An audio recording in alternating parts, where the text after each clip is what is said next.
Knicks family, what's poppin'? It's your boy. We're going to go ahead and talk about how the Knicks were no match for the Dallas Mavericks.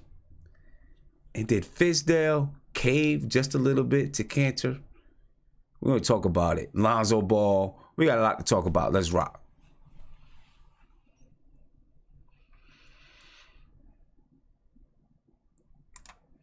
What's poppin', Knicks family? Listen, if you haven't subscribed to the channel, hit that subscribe button, ring that notification bell, get a notification anytime that I go live. We're going to go ahead and get this chat rocking. We got some people in the video chat already. We got Viv, we got Isaiah, we got Mark.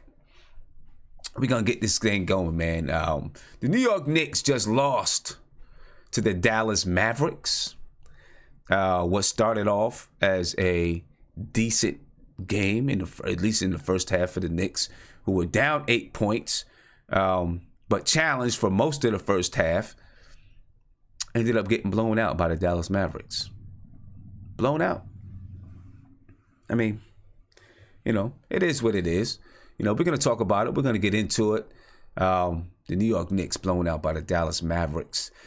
Let's get to our video chat, man, and see what guys are thinking, see what guys are talking about in this video chat. I see somebody else is trying to jump in. Let's see who this is. Aunt G is trying to jump in. All right. Like I said, we got Isaiah, we got Vivette, we got Mark, we got Aunt G. We're gonna go ahead. We're gonna rock this. We're gonna talk about these New York Knicks. Because these guys been chopping it up in the chat already, and there's some interesting takes already in the video chat. All right, so let's get it going. I'm gonna start with Viv.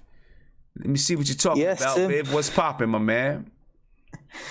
I've cooled down a little bit from there earlier on, because man, had you hit it right? I feel you. Had me hit it too. Yeah, it's not even less the play. The play is one thing, right? The fact that they kind of gave up the moment the second half hit, that's one issue, right? Mm-hmm. But man, the moment you put Kanter in there to please the 5% of we didn't even get to that yet. We didn't even get to that yet. Yeah. We're gonna get to that. I'm gonna reel myself back in. I'll leave that for later on. But yeah, I mean, look. We didn't have a loss like this in a little bit, but it just sucks seeing the fact that it seemed like they just gave up in the second half. They just nah. I feel like they were they saw this this could have been Dirk's last game in MSG, and they're just almost bowing down to him in some sort of way. You just felt that type of vibe. There wasn't that type of that same sort of urgency in that type of way. Well, sometimes you see the urgency when you lose. You'll see the urgency, and then you may just not execute, right? This one you just flat out gave up in the second half. But see, I think what happens when you have a season like this and you make it clear, which I think David Fizdale has made it entirely clear, that we're tanking, right?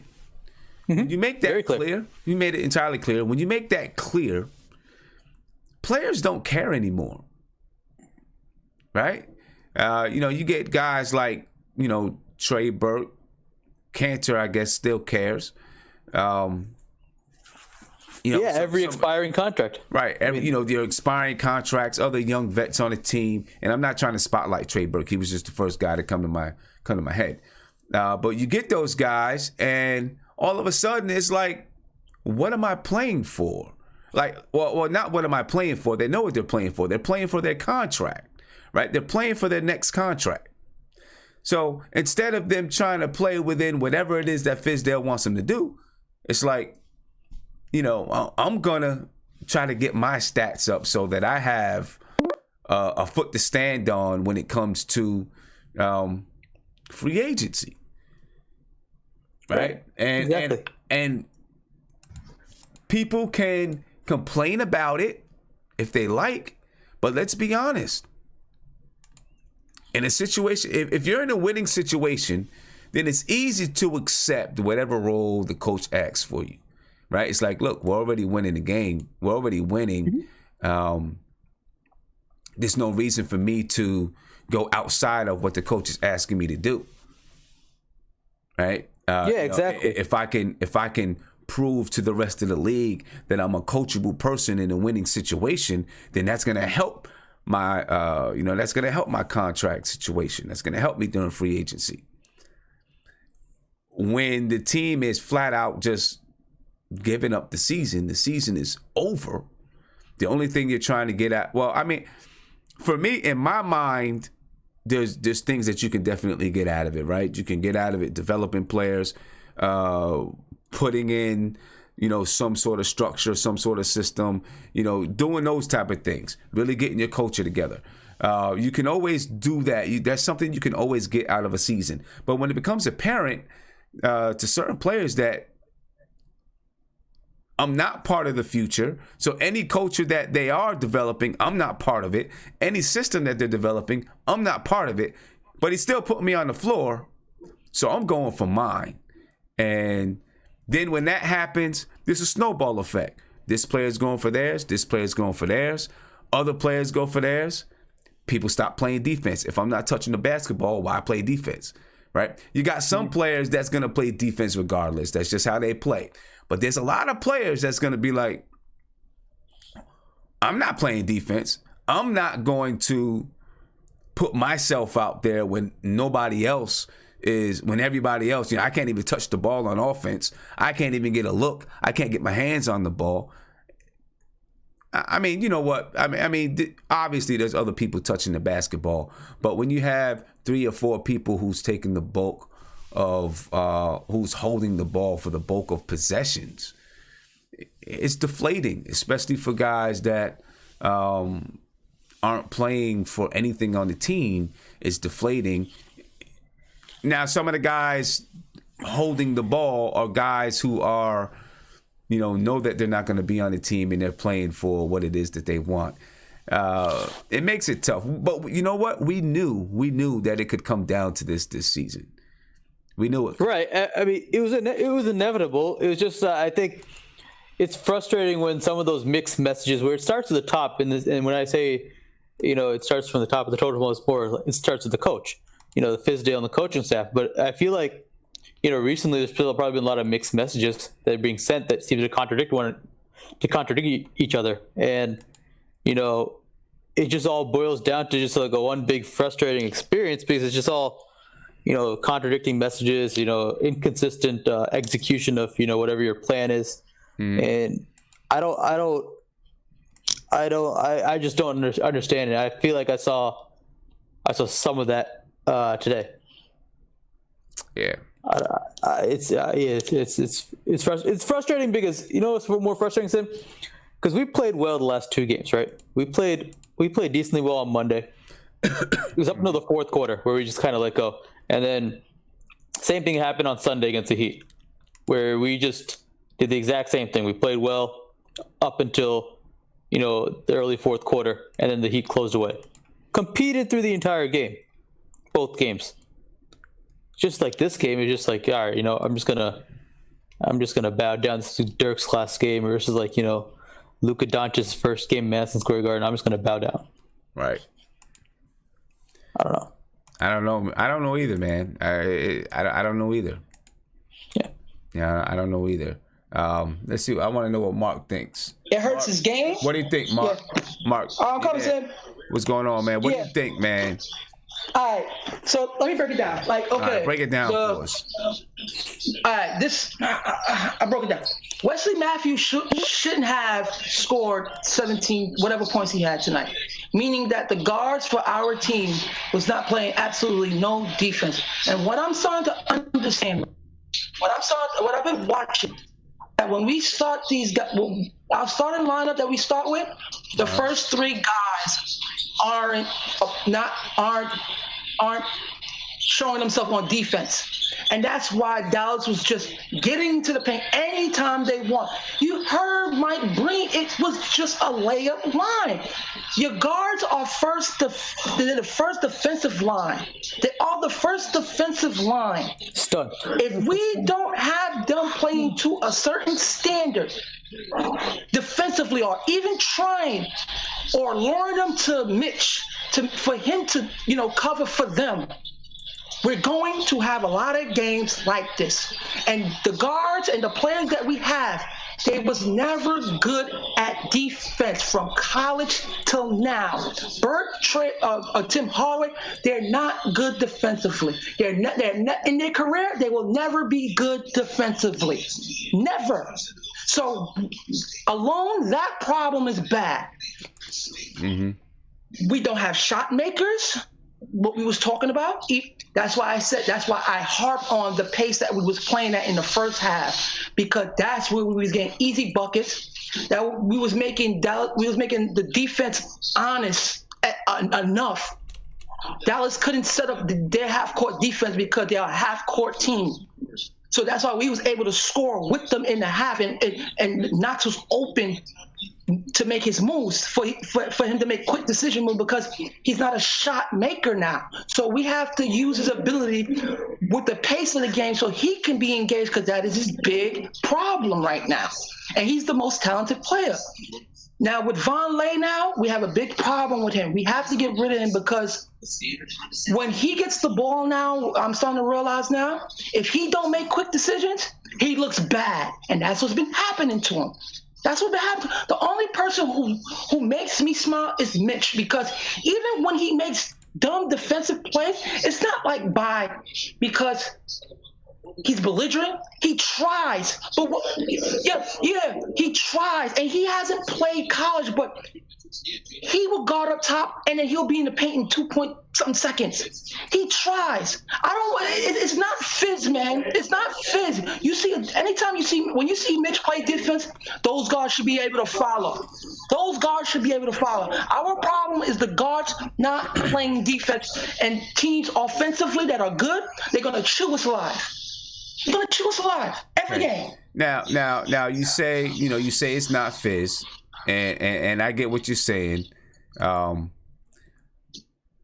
And I'm not saying that it's all Fizz, but I do believe that Fizz has to take some responsibility for something. No, he takes some responsibility. Even when he puts the Fizz kids in, that little lineup, they're sneakily good defensively because the guards is capable of defending. When he has Dotson, when Frank was Trier tried. Trier is a better defender than he was in college. And then he would have Vonleh. Vonleh is a decent defender. And then he would have Mitch blitzing point guards. Right.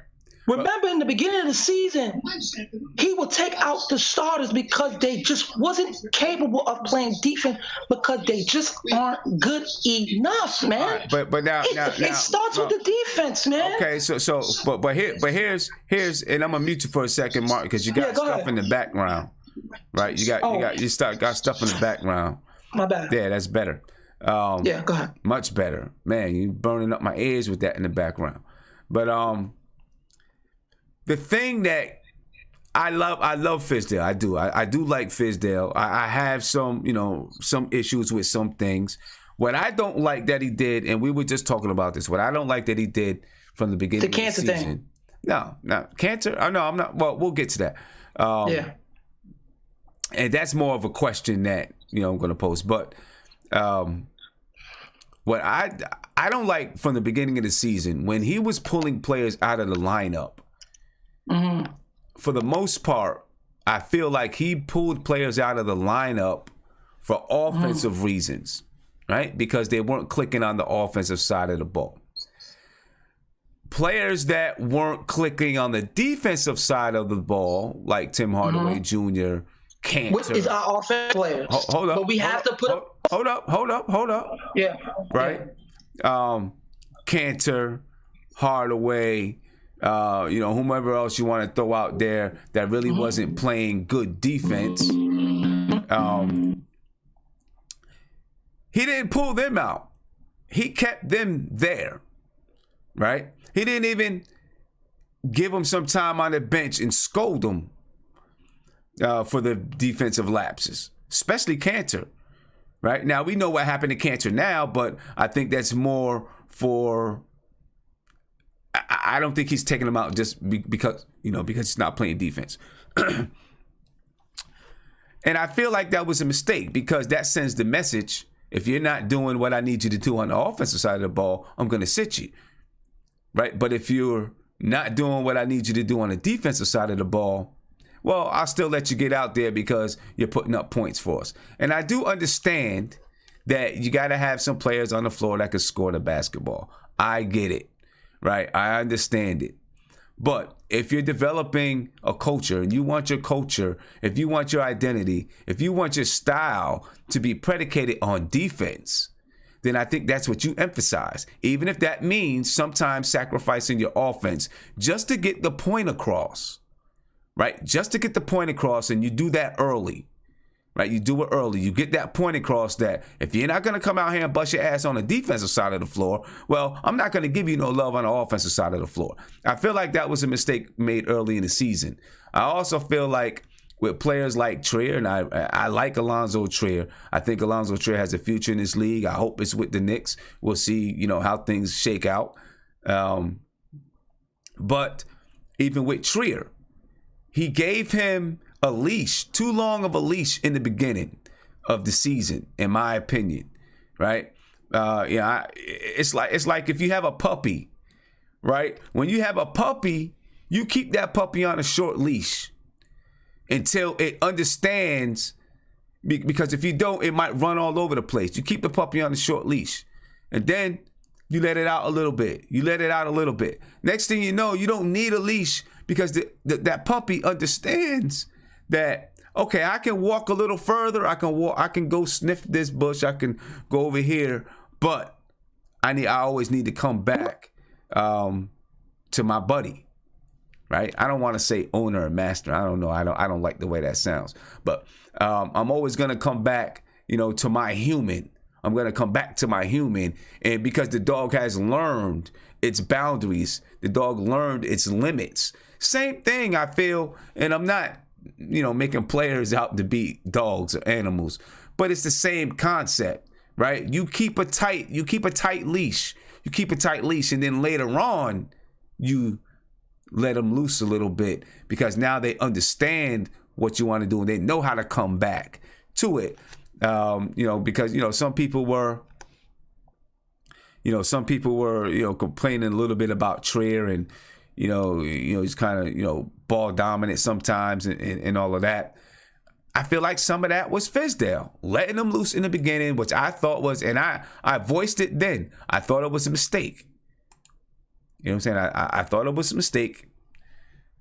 And now, we were going to get games like this regardless, I guess. We knew that. We were going to get games like this regardless. But I feel like those are some mistakes that Fizdale made, not really emphasizing the defensive side of the ball first. I think if he would have really emphasized that in the beginning of the season, really emphasized that if you don't play defense, you're coming out, you're sitting. You're not going to be in the game if you don't play defense, right? I don't care that you can score 20. I don't care that you can get to the cup and embarrass somebody by banging on their head. If you're not playing defense, I'm going to sit you. You get that message across early, and they'll get the point real quick.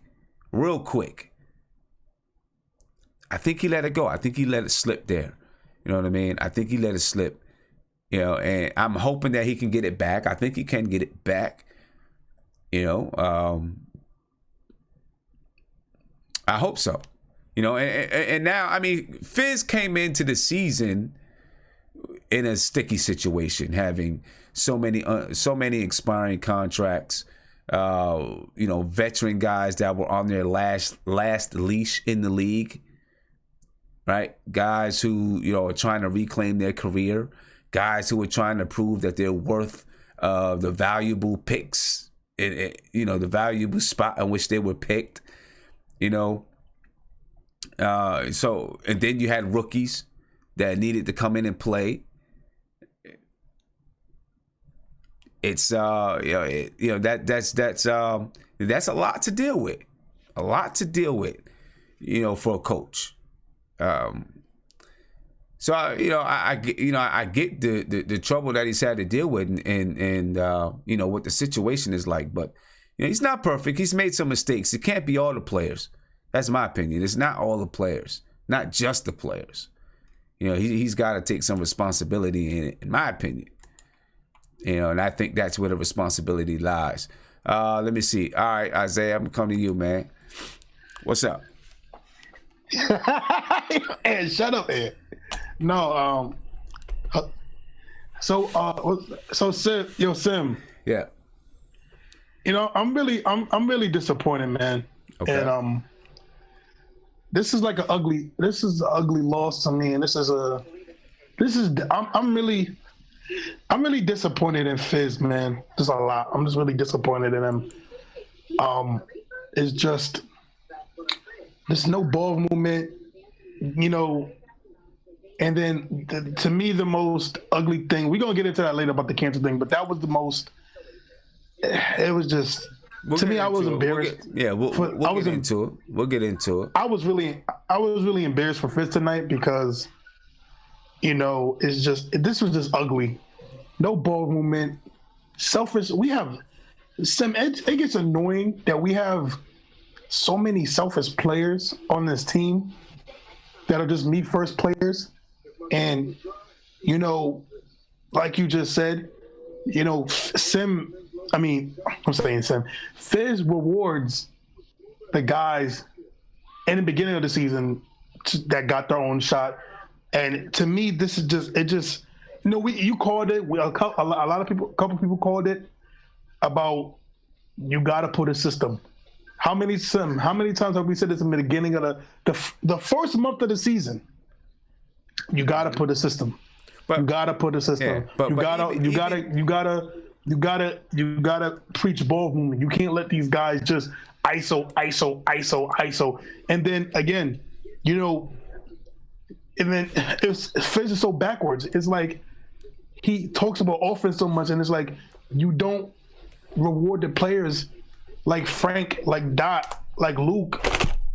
We all know about Mitch because Mitch can't stay on the floor, but these players that play defense, you don't highlight them. You don't. I've never heard. I never really heard Fizz talk about.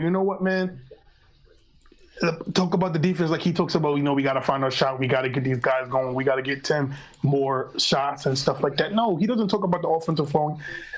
He didn't. To me, he.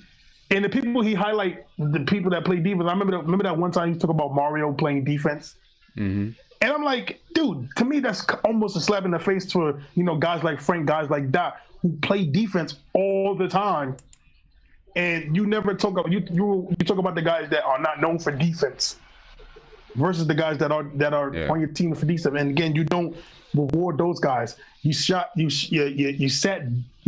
Dot for 4 games straight for no reason when he was playing well.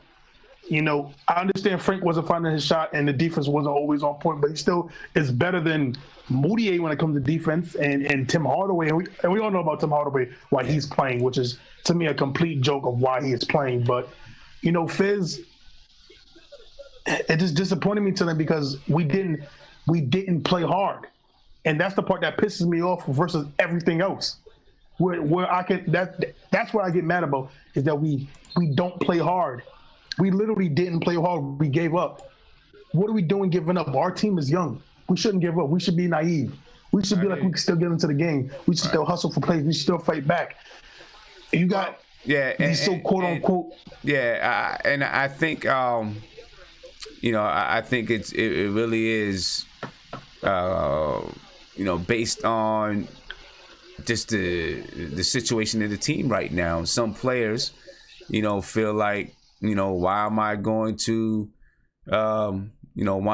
go out there and give 100% when the team isn't playing for me right now? The team is playing for that number 1 draft pick. Right now that's the only thing on their mind. And I get it. I get it. So it's a tough situation. Let me go over. I'm going to quickly go over. I'm gonna quickly go over, just recap the game. All right, I'm gonna recap the game with some of the stats.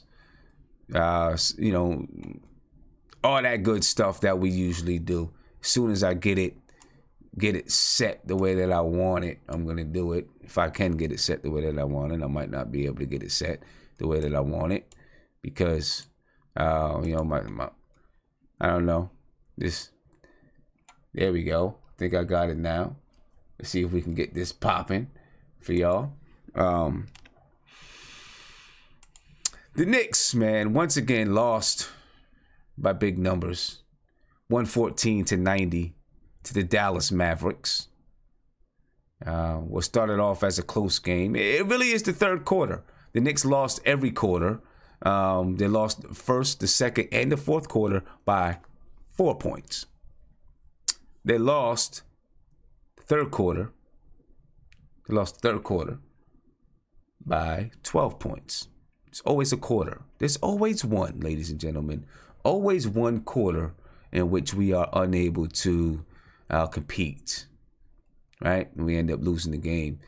Field goal percentage, the Knicks ended up shooting 41% from the field. The Mavs ended up shooting 53% from the field. Both teams were at about 45% at the half. The Knicks shot 23.1% from the three-point line, while the Mavs shot 39.5%.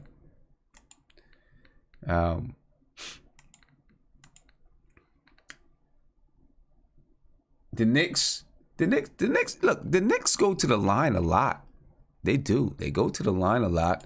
The Knicks were 20 for 28 from the line. The Mavs, 9 for 11. The Knicks, they shot 71%. We've got to improve our free throw shooting. The Knicks lost the rebound battle, 49-34. And, that's going to happen. It is bound to happen without Kanter on the floor. No matter what people think or what people say, that's going to happen. The Knicks are going to lose the rebounding battle just about every night. The Knicks had eight assists at the half. They end the game with 16 assists. All right, 16 assists on 32% 41% shooting. The Knicks had 12 turnovers tonight. Fast break points. 11 fast break points for the Knicks. Only 9 for the Dallas Mavericks. Points in the paint. The Knicks had 38 points in the paint. The Dallas Mavericks, 50 points in the paint. It's kind of your story of the game right there, ladies and gentlemen. Take a look. We'll take a look at the box score. See who did what. For the Dallas Mavericks, Harrison Barnes, 19 points, led the way for the Dallas Mavericks with 19 points. Luka, kind of had an off night. He ended up 7 for 18 from the field, so it wasn't horrible, but he was off in the first half. He had 16 points. Dennis Smith Jr., triple-double, 13 points, 15 assists, 10 rebounds. Wesley Matthews, 17 points. Dirk Nowitzki played what could be his final game at the Garden. We'll see. We'll see how that goes. At 14 points, and there you see on the little clip there, and as Kanter kiss the middle of the Garden floor. We'll talk about that.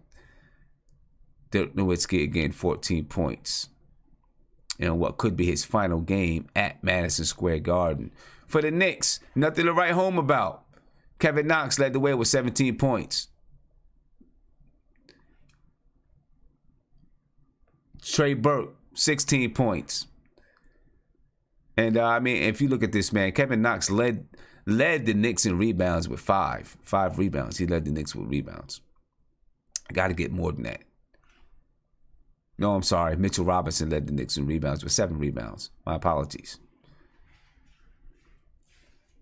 Mario Hezonja had 13 points. Lonzo Trier had 11 points. Every single Knick, except for Kadeem Allen, Alonzo Trier, and Damian Dotson. Everybody else had a negative plus minus. That says something to me. When your whole squad has a negative plus minus, except for a couple guys, maybe it means those guys, did some positive things when they were in the game. But there it is, folks. The Knicks lose to the Dallas Mavericks 114-90. I know Mark was ecstatic about the way the Knicks played with pace in the first half. Him and I kind of disagreed about what pace is. Maybe a little bit, not a whole lot, about what pace is. And I think, if you look at the second half, you've seen, you probably kind of, maybe you've seen what I was talking about or what I was saying. Pace is not just running up and shooting the ball as fast as you can, but it's about how quickly and efficiently you can find a good shot. And you know what? That's not what the Knicks do, man. They don't find good shots. Let's get to this phone call. See what this caller is talking about. As soon as it comes through, we'll get to the phone call. All right. If you haven't already, please subscribe to the channel. All right, hit that subscribe button. Hit the notification button. You get a notification anytime that I go live. Hit me with a thumbs up. I appreciate it. All right, let's get back to the chat. We'll get to another phone call soon enough. All right. See what we're talking about over here in the chat. Let me see. Who haven't I got to? Guillermo. Let's go to Guillermo, see what's going on. Yo, Sim, man. Guillermo, I just had to talk to you about this game, man. I went to the game, bro. Oh, did you? Man. Okay. Trash. Absolute trash. And I froze my A off to come to this game, man. I mean, it was terrible. Fizdale, man, I got to say, Sim. People in the chat, now y'all sound like me because I've been saying the same thing. If I don't want to fire yet, Fizdale is a fan, bro. That Kanter thing, Sim, was so embarrassing. I don't know how close the speakers are or whatever, or where they pick up in the garden. Literally only one. I can't even say 1/10. It was literally one stupid section that sat next to Kanter that was screaming for him, and they tried that stupid chant several times. And the rest of the state, it's not like the rest of the garden was screaming it. It was like, huh? And then maybe a few more guys picked up, but it wasn't. The garden wasn't clamoring for this guy. And then when Fizzo put him in, I'm like, yo, this guy really lost the team. Because when he got in the game, Sim, everybody was looking around like, huh? We were laughing like, yo, bro, this guy is not, like, this is not Patrick Ewing. This is not Walt Clyde Frazier coming back to the guard. This is not Earl the Pearl Monroe. Like, why are people clamoring for this guy, man? So it showed a lot, man. Like, Fizzo, and I'll say another thing about Fizzo with this game, man. One good thing, Mitchell Robinson, difference maker on defense. So when Doncic took that shot in front of him, he didn't take another shot like that in front of him. They knew, like, don't play around with this kid, Mitch. Even if you can do that dribbling, all that carrying, whatever, Mitch can recover and he'll block he'll make his shot tough. So Mitch is a difference maker on defense. Great pickup by the Knicks. The thing I don't like about Fizz, though, you know what Carlisle did? And this is a market of even a good coach, even though the Mavs aren't doing good. As soon as they found out where Mitch was, they did once to get Nowitzki hot. They literally this is how slow Fizz. They switch off ball, which is weird because how can you get stuck off ball? Like literally, they just have it where a guy like Nowitzki will do some like corny little pick for a guy. He'll come around and then he'll be stuck on Tim Hardaway. But it wasn't bam, bam, bam where you couldn't recover. So you could have recovered easily. And Fizzo wasn't recovering or making his guys recover to get Mitch back on Nowitzki. That's why Nowitzki had that run. Because if you watch it, when Nowitzki was getting shots on Hardaway, he got a shot on Burke. He was getting shots on guys because Nowitzki's throwing to him. So I'm just like, where is the coaching coming from with this guy? Fizz, Carlisle is just, you know, you're on. Paul's a good coach. But come on, Sim. Like, what is Fizdale doing? And he put Kanter to the kiss to the ground. Like, it was showing up the coach. People were laughing. They were Nowitzki, Mavericks fans who were there for Nowitzki, because this might be his last season. They were laughing when he kissed the ground. Like, yo, bro, you allow him to do this? Like, it was embarrassing. I've been to the game where LeBron James and the Heat killed the Knicks by 30-some points, and the game was done by third quarter, and that's when we had Larry Hughes. That was the awful years. But I didn't see as bad of coaching then. It was LeBron James years at the height of his game. This game, Sim, it was embarrassing to be. I left around 6 minutes left in the fourth quarter. People were leaving with 11 minutes left in the fourth quarter. It was bad, Sim. It was bad. Fizdale, he doesn't know what he's doing. And the last thing, I know I'm rambling, but I have so many things. Fizdale, whenever the chips get a little bit low, when the other team is scoring a little bit or they're getting a run, you know what Fizdale does? He literally goes into panic mode and he allows guys to go ISO. Like, if you watch the game today, I'll give it to Trey early on. Trey was actually making good passes. None of his shots early on were these bad ISO plays, whatever. So you learned a little bit from last game. He was making a pass to Mitch down low. Mitch would bob a little bit, blah, blah. He was trying to move the ball, so I give that to him. But every time they made a run after the second quarter, literally we just went to ISO mode. Taking shots after the first pass, no more movement, no more trying to see the open guy, no more trying to slow the game down to stop the momentum. It was bad, sir. It was bad coaching, man. DSJ, this guy can't shoot. They kept playing him up, and that's how he kept getting drives to the basket. It's like, what game are you watching, Fizz? What are you teaching these guys to play? Like, where's the IQ coming from you? Where is it? Like, he's a fan. Fizdale's a fan. He's not a coach. He's being a fan. All right, that's a lot, man. That's a lot. What's that OPC game? That's a lot. Let me see what Kareem has to say. I know Kareem got some thoughts about it. Kareem, what's going on, man? What's popping? What's up, Sim? I'm good. How you doing, bro? I'm good. Did you watch the game tonight? I did. It was painful to watch. Definitely. But I mean, hey, man, listen. I'm so tired of all these Frank Isolas out here, man. You know what I mean? Or whatever like these critics, man. Y'all just slay me. Y'all slay me dead with all this over analyzing. To me, you know what I mean? Like, we took a loss. You know, dude had a point about, Dennis Smith Jr. can't shoot. But what people don't, I think what fans don't realize that the NBA are about players. It's about players. At the end of the day, it's about players. We don't have any players. Trey Burke he's not a good player. I mean, he's not a good NBA player. You know what I'm saying? He's a small guy who can't beat you off the dribble. You know what I'm saying? He relies on pull-up jump shots. I'm saying that's just one thing. I'm saying that's the point guard. That's the head of our quote-unquote, attack. You know what I mean? Like, the worst point guard in the NBA right now probably might be, DJ Augustine. I mean, starting point guard. And DJ Augustine is miles. He's way better than Trey Burke. I'm just saying that's just one thing. The Knicks, we don't have any mismatches. In the NBA, everything is about mismatches. You go to your mismatches, and that way, the defense has to adjust. They have to send double teams. You swing the ball, find the open man. The Knicks don't have any mismatches, so every team can play a straight up. And at the same time, we don't have playmakers. So it's not about Fizdale all the time. You know what I'm saying? We're not a Princeton team. You know what I'm saying? There's not too many teams in the NBA that are like San Antonio that just has a pristine offense. Denver, they have really, really good players. They're good for a reason. These teams that are good, they're good for a reason. We're bad for a reason. I'm just so tired of all of these fans getting on Fizdale. Listen, no matter who coached the Knicks this year, we would be bad. Now, let me pose this. If Fizdale really went in his bag and was looking for wins, I think Fizdale is doing what management is asking him to do and what the public is asking for him to do, and that's tank. You know what I'm saying? So he's not going to put everything in the bag to try to pull out a win, because at the end of the day, I believe that they want to lose. You know what I'm saying? Like, they don't want to just throw the game. But listen, if the Knicks was to go on a 5-game winning streak, a 6-game winning streak, everybody in this chat would be shaking in their boots.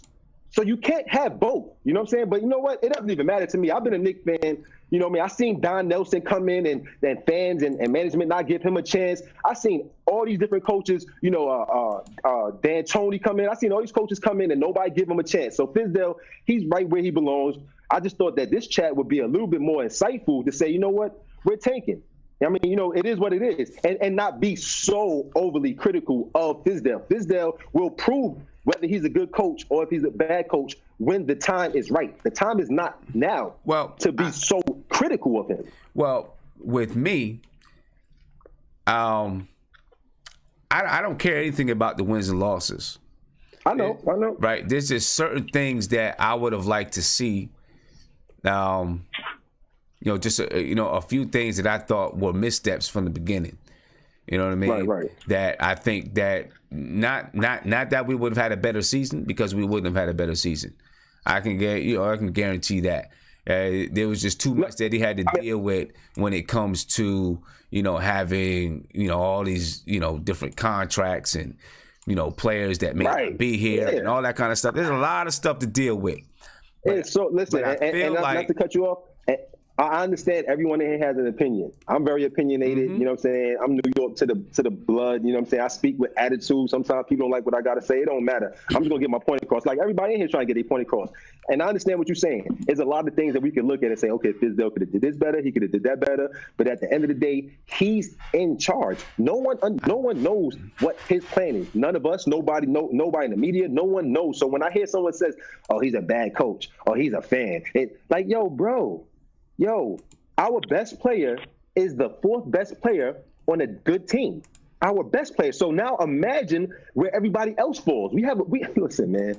I understand. I feel we're very bad. It's not all Fizdale, B. Yeah, I get that. I feel like it's about the accountability of, you know, if you're developing a culture, if you're building.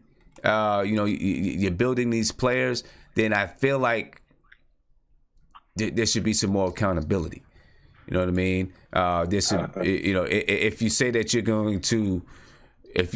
going to design, you know, your team, you want your identity to be about defense, then you need to hold people accountable to the defense from the beginning.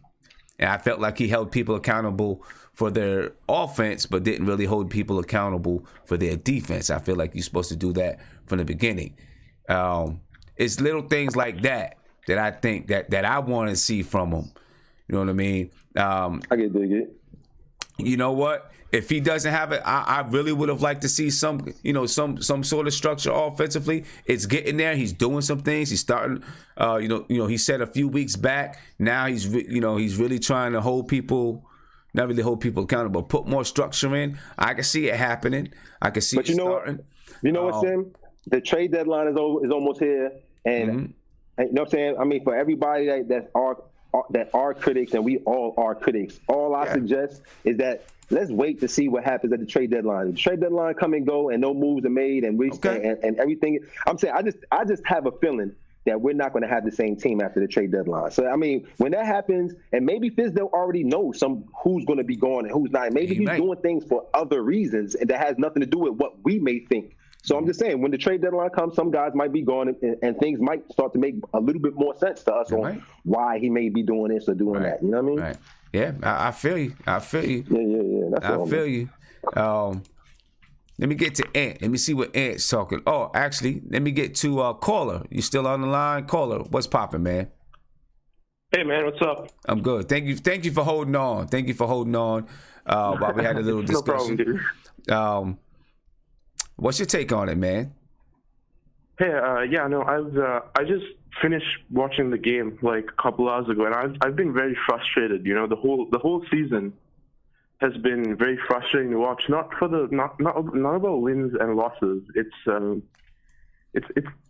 the fact that at the end of the day, when you go to the draft lottery, the Knicks only have a 14% chance at the number one pick. So the whole season can't just revolve around getting a number one pick, because it's extremely unlikely. Like, there's a really good chance the Knicks end up with the 5th pick in the draft. So when you end the season and you go into the lottery and you come up with the 5th pick in the draft, and this isn't an extremely strong draft class either. So it's not like you're guaranteed to walk out with pure bona fide superstar talent. Like, there's nothing guaranteed about that. So it's almost like there are other things in the season that Fizdale has to put in, onto the team so that there's structure moving on to the next season. To punt away almost 50 games in the season for tanking or for the trade deadline, whatever convoluted reason people think that he should be excused for not putting instruction, I just think that's just a bad idea. Because at the end of the day, we're going to end the season as a 16-win team. We had it, let's say, best chance scenario, we, not counting free agents, we add a draft pick, we add KP back. You're expecting 2 players to somehow magically add like 30 wins maybe. Because I want to make the playoffs next season. I don't want us to tank again. Like, that just sounds like a terrible idea. Just tank like 3-4 seasons in a row. Like, you're not building towards anything at that point. So just this game today was like a microcosm of that frustration. There was no structure in the third quarter, no accountability. Lonzo Trier, I really like Lonzo Trier. I think he's a good player. I think he's talented. But I like you said before, I agree with you. He's being given too much of a leash. Like, he's walking last around 3 games, complaining. He's not gave up on average defense. 105 tonight. Defense in the second and third quarter, particularly. What are you seeing where these breakdowns are occurring? Are they different ones? For about 4 game stretch there, I thought that overall our defense was really taking big steps forward. I'm sorry, my man. No, I don't disagree with that. It's just that this, when you look at the overall, the Knicks have the worst defensive rating in the NBA. So, the 4-game sample is more like an aberration than the norm. The norm is that we're one of the worst defensive teams in the NBA. And you can be one of the Sixers teams that was tanking. They were a good defensive team. They were top 20 in defense, and they won 12 games in a season. It's possible to be a good defensive team and just be awful. It's not something that's not out of the realm. It's just, I just don't see what the Knicks can look at this season and try and look at and see the positives and build on next season. I just disagree with the way Fizdale has, and maybe even the organization itself, run the season, not regarding wins and losses, just how they've decided to progress through the season. I just think it's been a bad idea. And some of it is starting to show now, just the way Kanter shows up, Fizdale on the court.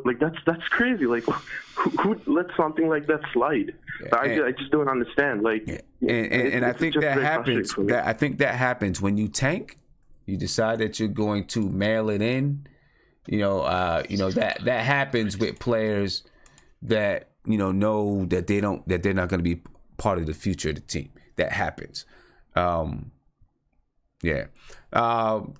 can stay on the line. I want to listen to this David Fizdale interview. Yeah, no problem. All right. Let me know if you can hear this. All right. All right. Last 3 games, did you hear that? Yeah, I can hear that. Gave up on average 105 tonight. Defense in the second and third quarter, particularly. What are you seeing where these breakdowns are occurring? Are they different ones? Or the same ones? For about 4 game stretch there, I thought that overall our defense was really taking big steps forward. But tonight, what I saw was, midway through that third, we started feeling sorry for ourselves, and we gave in to the losing tonight. I thought so. It starts with the competition level, and I didn't think that we had a high enough competition level coming out of that half Hopefully to you guys defend the Dallas Mavericks. Everyone hears it. Coach, what went into the decision to put in Kanter? It goes along with exactly what I've been saying to him. I didn't feel like the bigs were playing at the level that I wanted them to play at, and I don't want those minutes to just feel like entitled minutes for them. Like I told Ennis, any chance I get to squeeze you in there within the framework of what we're trying to do with the young guys, I'm going to do it. And I want to be upfront and stick to that with them. So that's what tonight was. I saw an opportunity that we were not competing, and, that was a window for him to be able to get some minutes.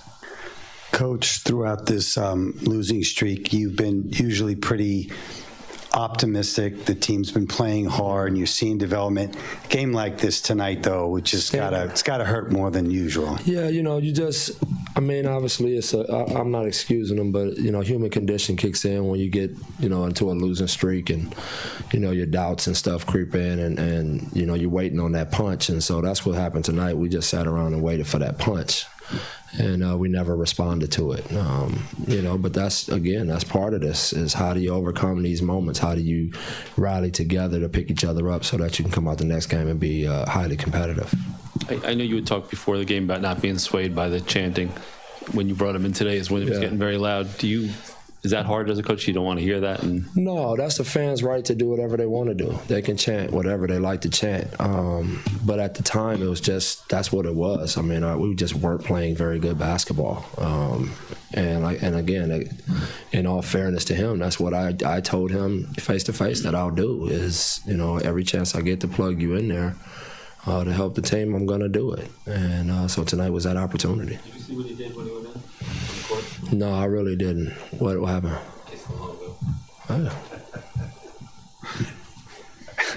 Have you ever seen anybody do that when they checked in for you? No, that's the first one. That's the first. And then also that conversation when you said you find a way, you look for a way to get him in there. Was that recently? Was that?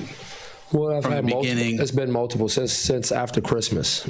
Since we started the process of working the young guys into the rotation to where those will be their main minutes. But it's been multiple conversations about that, and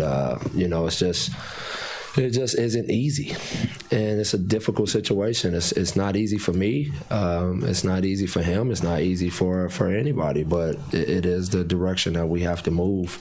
In order to build for the future. But at the same time, I want to be fair to him. And if the minutes aren't being played appropriately from an effort standpoint, or if a guy goes down in foul trouble or injury like Luke did the one game against OKC, those are opportunities for me to get him in there. Tim is really the veteran that's still a big part of the team and getting a bunch of minutes and getting a lot of shots. Do you think the losing is wearing on him more than anybody right now? Probably. Yeah, because Tim really wears it on his sleeve. He really cares. But it's hurting all of them. I really believe that. I think all of these guys take it home with them. And that's a big part of why they come back and work so hard the next day. But yeah, I'm sure it's eating at them. It eats at all of us. It's just, from my standpoint as the coach, I have to be the one that can come back and pick them all back up and get them back to work. So I got to stay pretty even throughout this whole thing. All right, there you heard it. David Fizdale. Now, he claims he didn't like the way the bigs were playing, so he put Kanter into the game. Simple as that. I know my boy Vivek has a different idea, right? On the phone. I want you to hear. Well, what do you think about that, my man, on the phone? I don't know. That's it feels like a very unusual time to put him in the game. Right as the fans were like really starting to chant it, whether it was a small section or not. It was a very unusual coincidence. But the game was in the balance. In the balance in the sense that it was like an 18-point game, and he put Kanter in, and then the lead gets cut to 13, and then it just balloons to 24. I saw Kanter give up 4 straight buckets in the paint, and he didn't really pull him. After that, he just kind of let him stay in the game, and then it just turned into this huge blowout. Yeah. Not that it kind of wasn't before, but it just turned into this uncontrollable, people are walking out the building blowout. So look, I'm sure the losing is not good for him. I'm just a fan, and it's stressing me out, sort of. So I'm sure it's not good for him either. But yeah. He gives a lot of contradictory statements to the media. He says a lot of things out to the media, and then 5 games later, he's gone back on his word. He pulled that lineup at the beginning of the season, which had really good defensive rating. It was like a really good plus-minus net rating, and the reasoning given was wins and losses. So, he put Hazonia in over Dotson for no reason, and Dotson had a string of 5 really good games.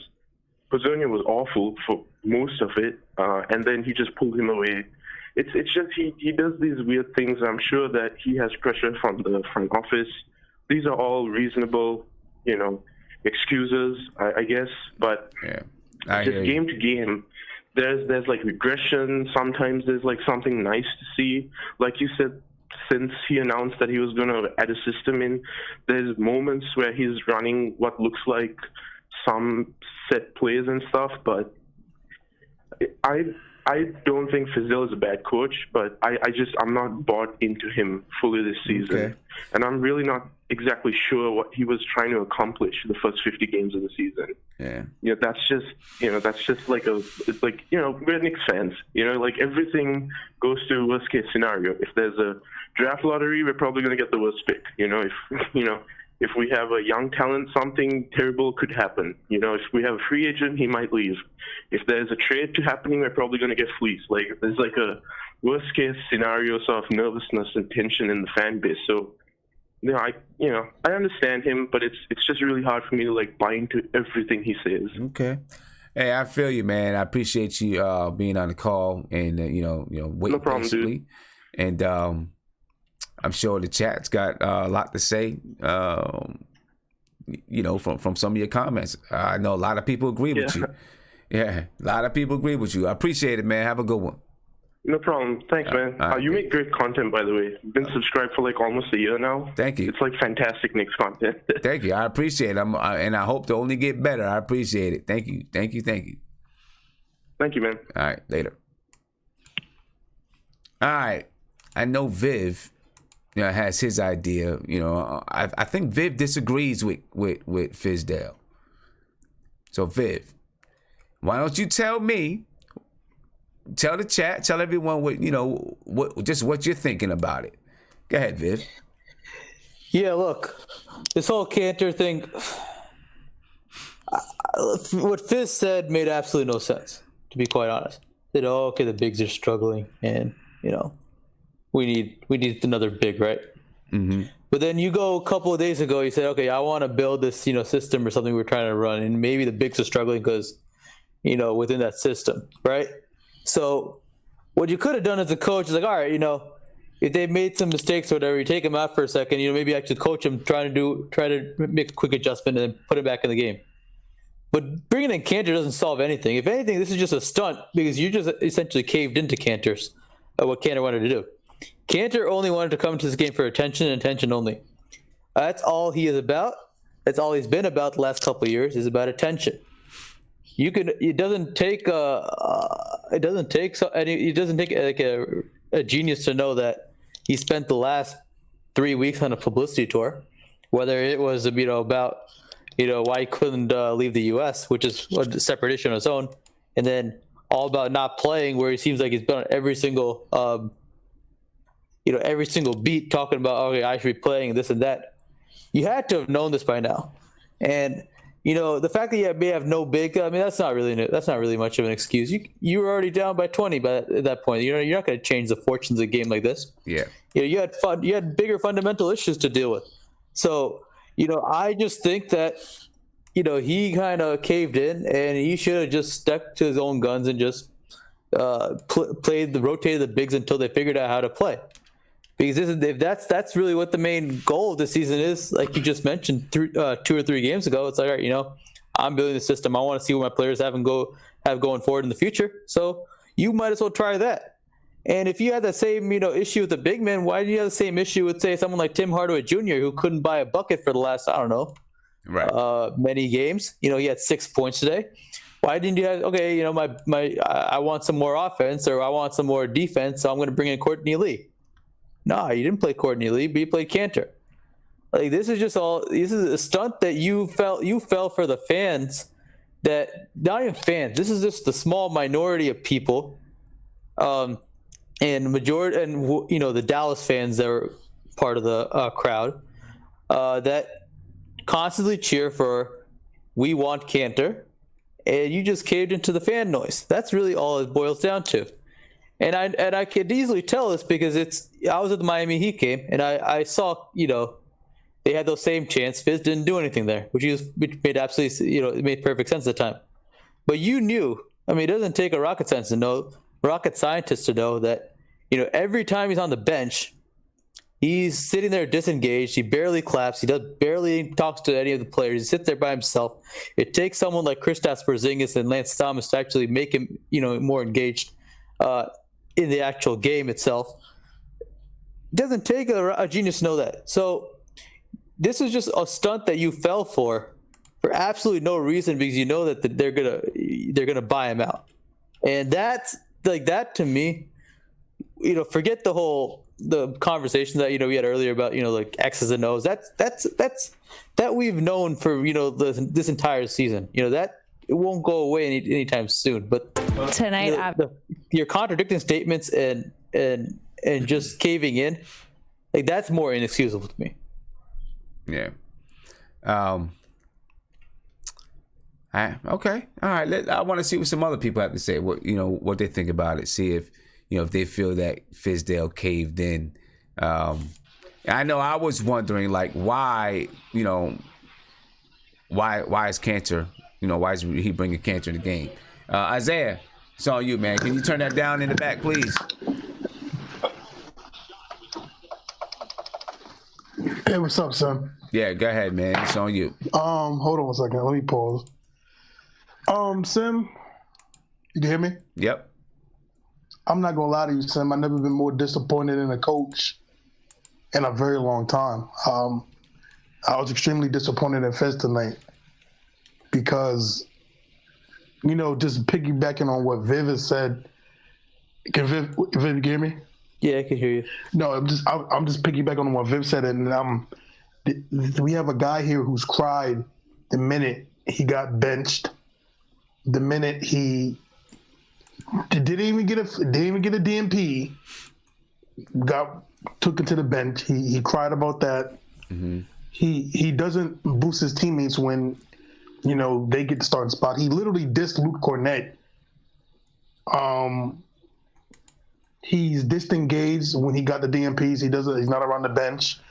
You have Mario Hezonja having to tell him to clap for your teammates and be encouraging, and you have KP telling him be encouraging.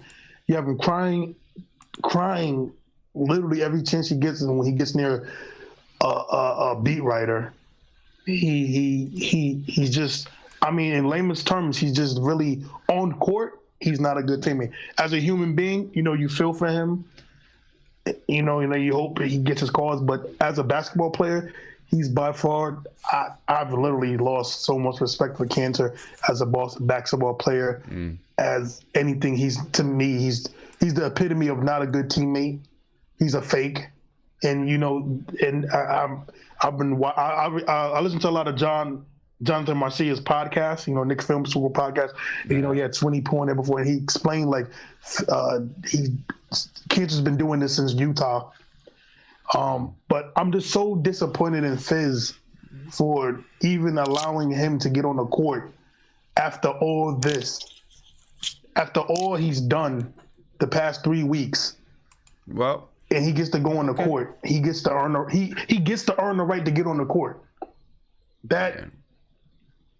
I'm sorry. Let me ask this: how much of this? And I want Ant and Guillermo and Mark to chime in, and I'm gonna answer this. I'm gonna pick up. They hung up. I was gonna pick up. How much of this is due to his past, his history with Marc Gasol, right? How much with Kanter, stuff with players, but especially Kanter, right? Because I already read a report somewhere that there's another European center that he's not getting along with, right?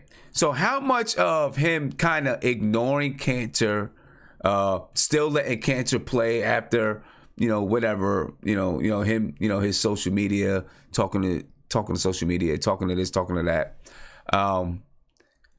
Is any of it Fizdale not wanting to make the same mistake that he made in, which I honestly feel like if he had a way, if he had certain things that he wanted to do, and that's what he wanted Marc Gasol to do, and Marc Gasol wasn't with it, then Fizdale did what he had to do. I don't know the whole history behind it. But how much is this him just trying to not have that kind of reputation? You know what I mean? Does it play anything into it? Guillermo, what do you think? If the Marc Gasol thing affected it, Yeah, is it part of the reason why maybe Kanter still played, or with all the things that Kanter has done in the media and stuff like that, kind of showing Fizdale up, that it just has to do with him not wanting to have the reputation, that he's got a problem with European players, because that's been some things that's been said about him, right? That he has a problem with European players. What do you think, Guillermo? I think Guillermo froze up on us. Let's see, Ant. I'm gonna come to you, Ant, and then I'm gonna get to Mark. What do you think, Ant? You think it has anything to do with it whatsoever?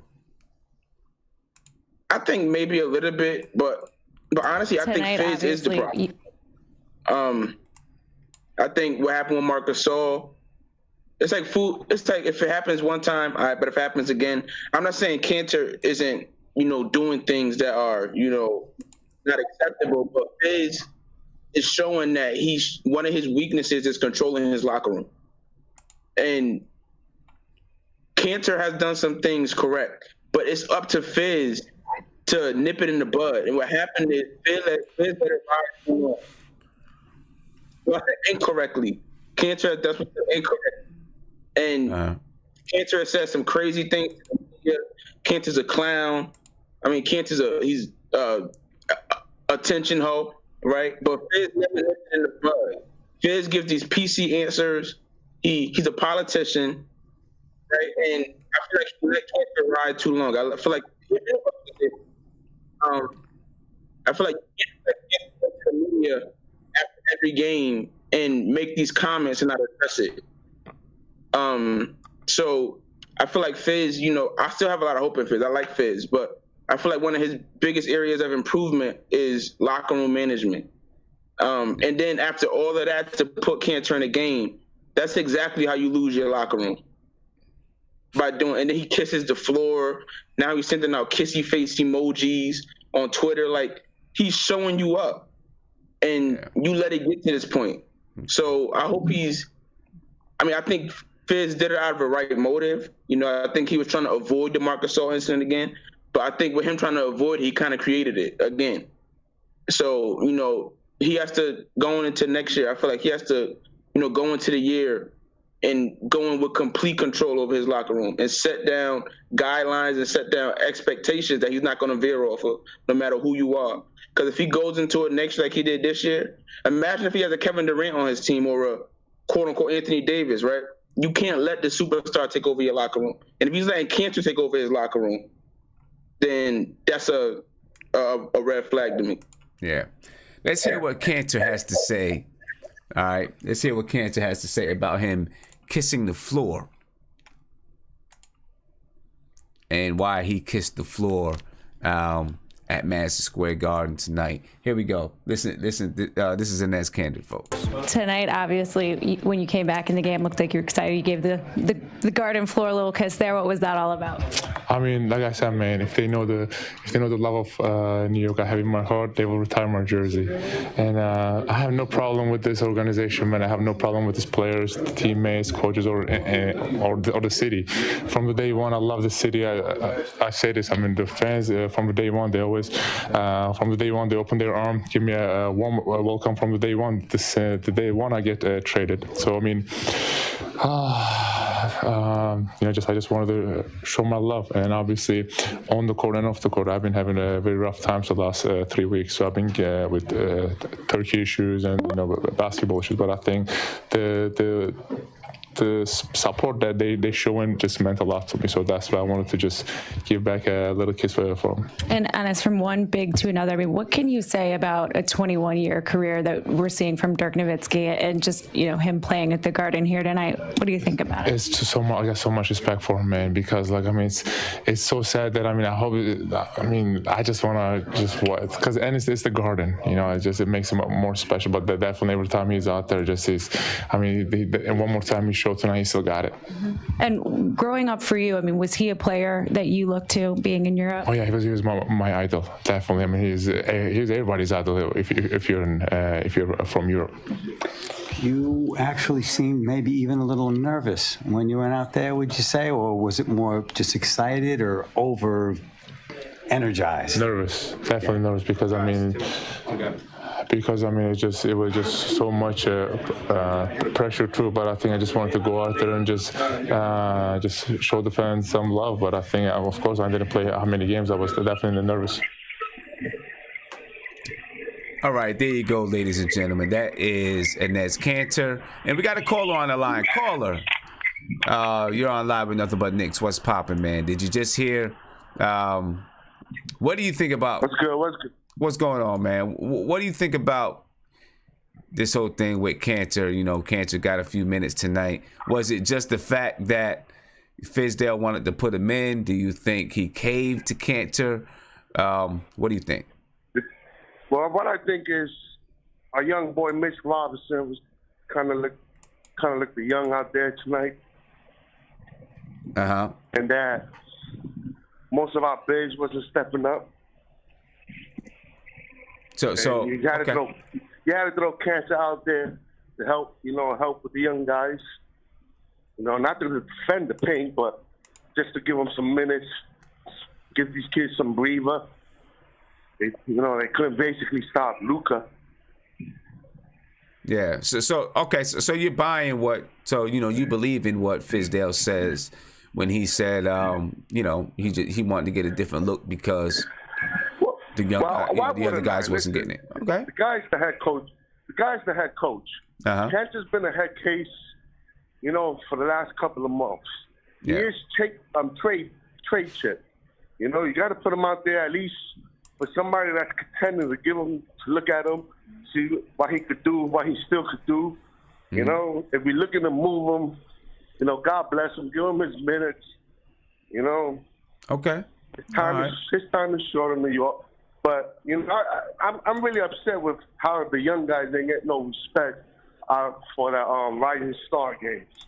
We got 3 young kids on that team that actually are playing with their heart.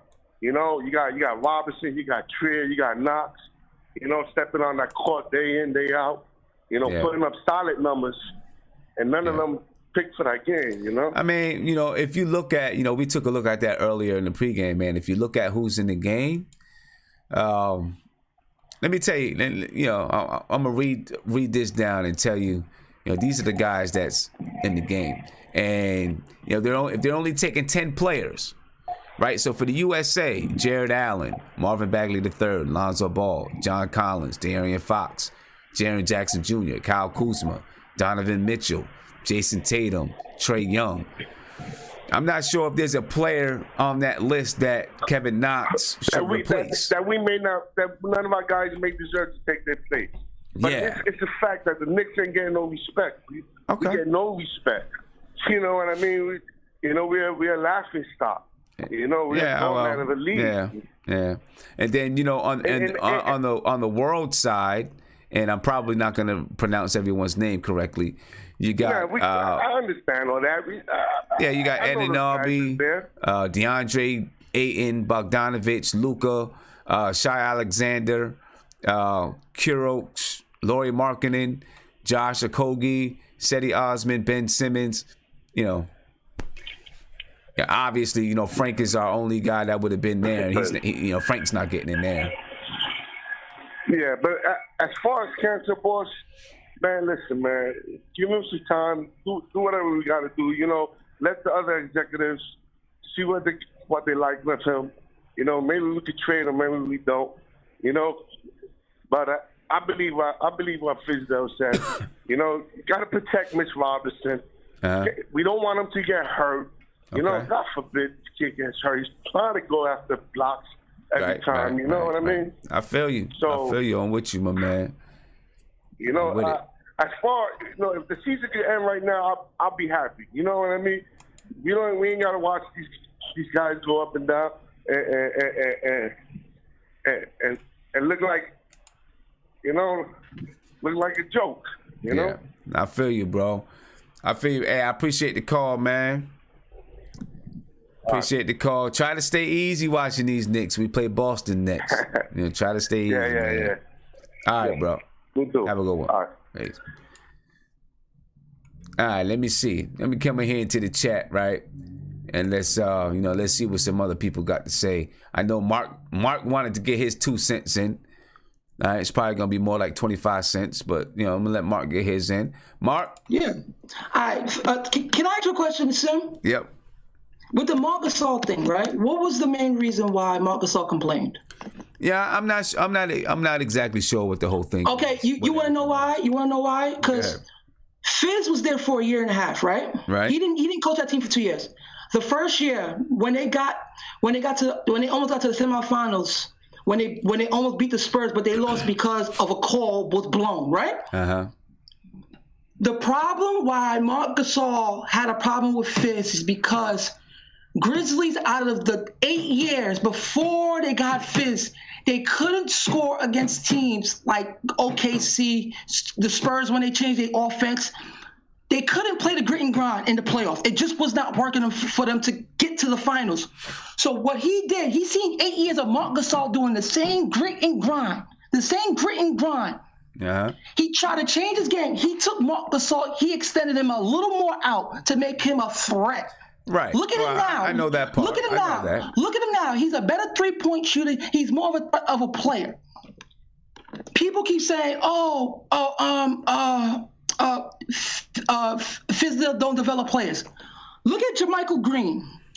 He played hard. This is the difference. They had a roster that played hard, and they had players that play hard. That is the difference between that Grizzlies team and us. And the reason why Marc Gasol complained, because he wanted to play grit and grind, and Fizz wanted to change the offense. He wanted to change the offense so he's able to score with these teams. You're not going to beat Golden State, because no matter how much you wear them down, offensively, they're going to take you out. And time to time again, in the playoffs, teams are getting beat offensively. It's not defensively. They're getting beat offensively. Houston should have won the Golden State.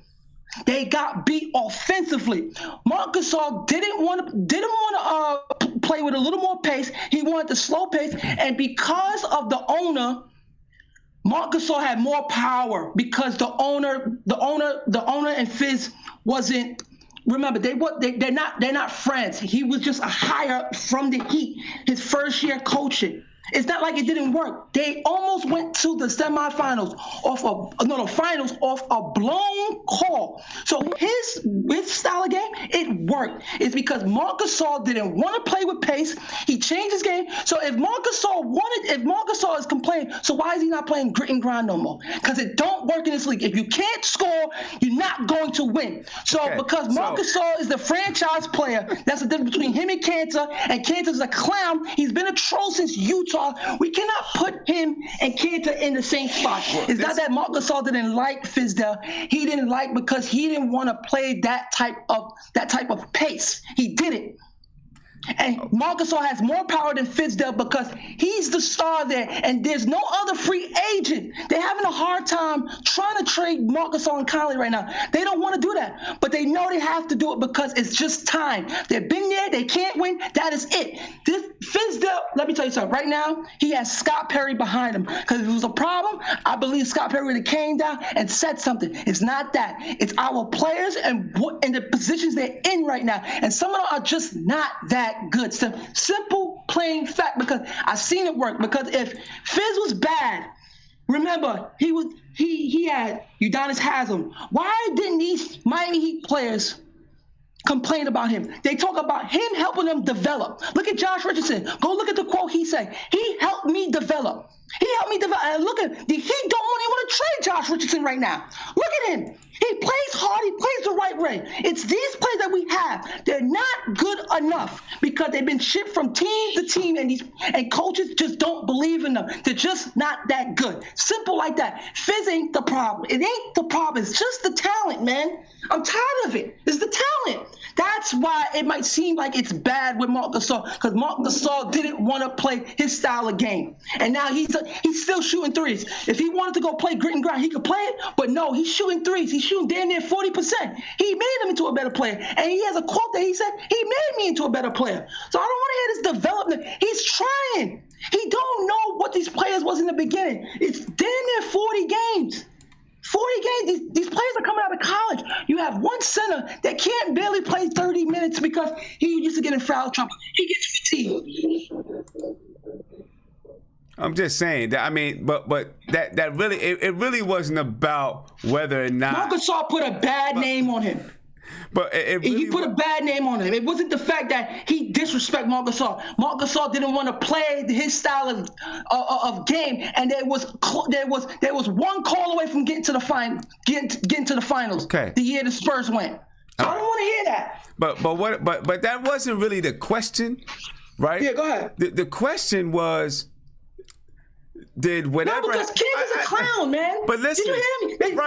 They should put my jersey in the Raptors. He's a clown. But listen, the question was not really what happened with Marc Gasol. It was just whether or not Fizdale was right or wrong with Marc Gasol. It was just, do you think that's part of the reason why he lets Kanter slide with some stuff, because he doesn't want that reputation? If you have Kanter's track, he's been doing that since Utah and OKC. He's always running his mouth. Billy Donovan is a good coach.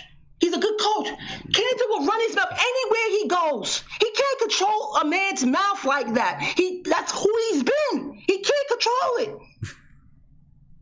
It's simple like that. And he's not that type of caliber player to even command anything. Number one. So let's stop this here now, man. It ain't Fizz, man. Sick of this. Get him out of here. He knew he should never sign that deal for $18 million because he knew his position. He knew it. Sick of this, man. All right, man. Fizz can't develop players. Look at Josh Richardson. Anybody want him right now? Come on, he developed players. If he wasn't good, he wouldn't be on the Miami Heat staff, because his job was to develop players. And look at all those players that they brought in. They all developed in a way before he left. All right. So don't tell me anything to develop. It's the players that we had. They was inadequate before he got here. They wasn't known. Trey Burke was a third-string guard that couldn't get off the bench in Washington Wizards, and they didn't have a bench, and he couldn't even play? Are you kidding me?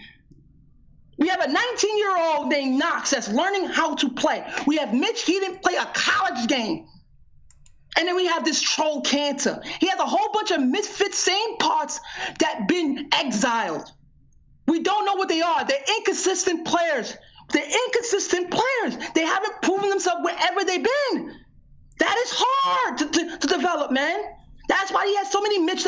Frank, he gets hurt out of nowhere sometimes. There's games he don't play. Mitch, he got hurt. He loves to play Mitch. When I said at the beginning of the season, he should play at least 20, 25 minutes. People were telling me, Mark, he shouldn't play that much minutes. And look at him now, when he plays that. He's the best defensive player on our team because he tries. That's why Fizz love him. You got to watch Fizz when he's on that bench. He's trying, but these players are just not good enough talent-wise. Simple. So Fizz has no fault at all in anything. No, it's not. I didn't say that. I said his only fault is he talked too much. But I look at it as this is his first year. This is his first year being a coach for the New York Knicks. This is his dream. So he's a little big-headed. But it's the talent also. It's going to be the talent more. You have to have the players for a coach to do his job. Imagine if Steve Kerr came here. You think Steve Kerr would be winning games with these players? Are you kidding me? Everyone keeps saying winning. I don't think it's not just about winning. That's not. I don't think that's what everyone is saying is about the winning, right? It's not just about the winning. It's not about the losing. It's more about just some things, just some things that people see that you'd like to see more accountability. When he said that there was going to be accountability for players with the things that's going on with Kanter, that's not accountability. No, but the thing is with him, if we don't know what he says to Kanter behind the door, but Kanter always Look, he can't go back to his hometown because he can get assassinated. I mean, he don't want to go home because he can get assassinated. But what I'm saying, he's gonna run his mouth regardless of what Fizz tell him to do. He's a grown man. Okay, I don't believe Fizz just let him go and Fizz not saying nothing to him. It's not every just team, every coach in the league knows Kanter's not good. It's not just about don't say anything to. I mean, you can say something. You can say to your, if you got a son, you can say to your son, don't sit in the chair that way. He comes back the next day and does it. You say again, don't sit in the chair that way. He comes back and does it again. Don't sit in the chair that way. It sometimes got to be more than just saying, right? I understand. So he benched him, right? He benched him for a couple of games and Kanter started complaining, right?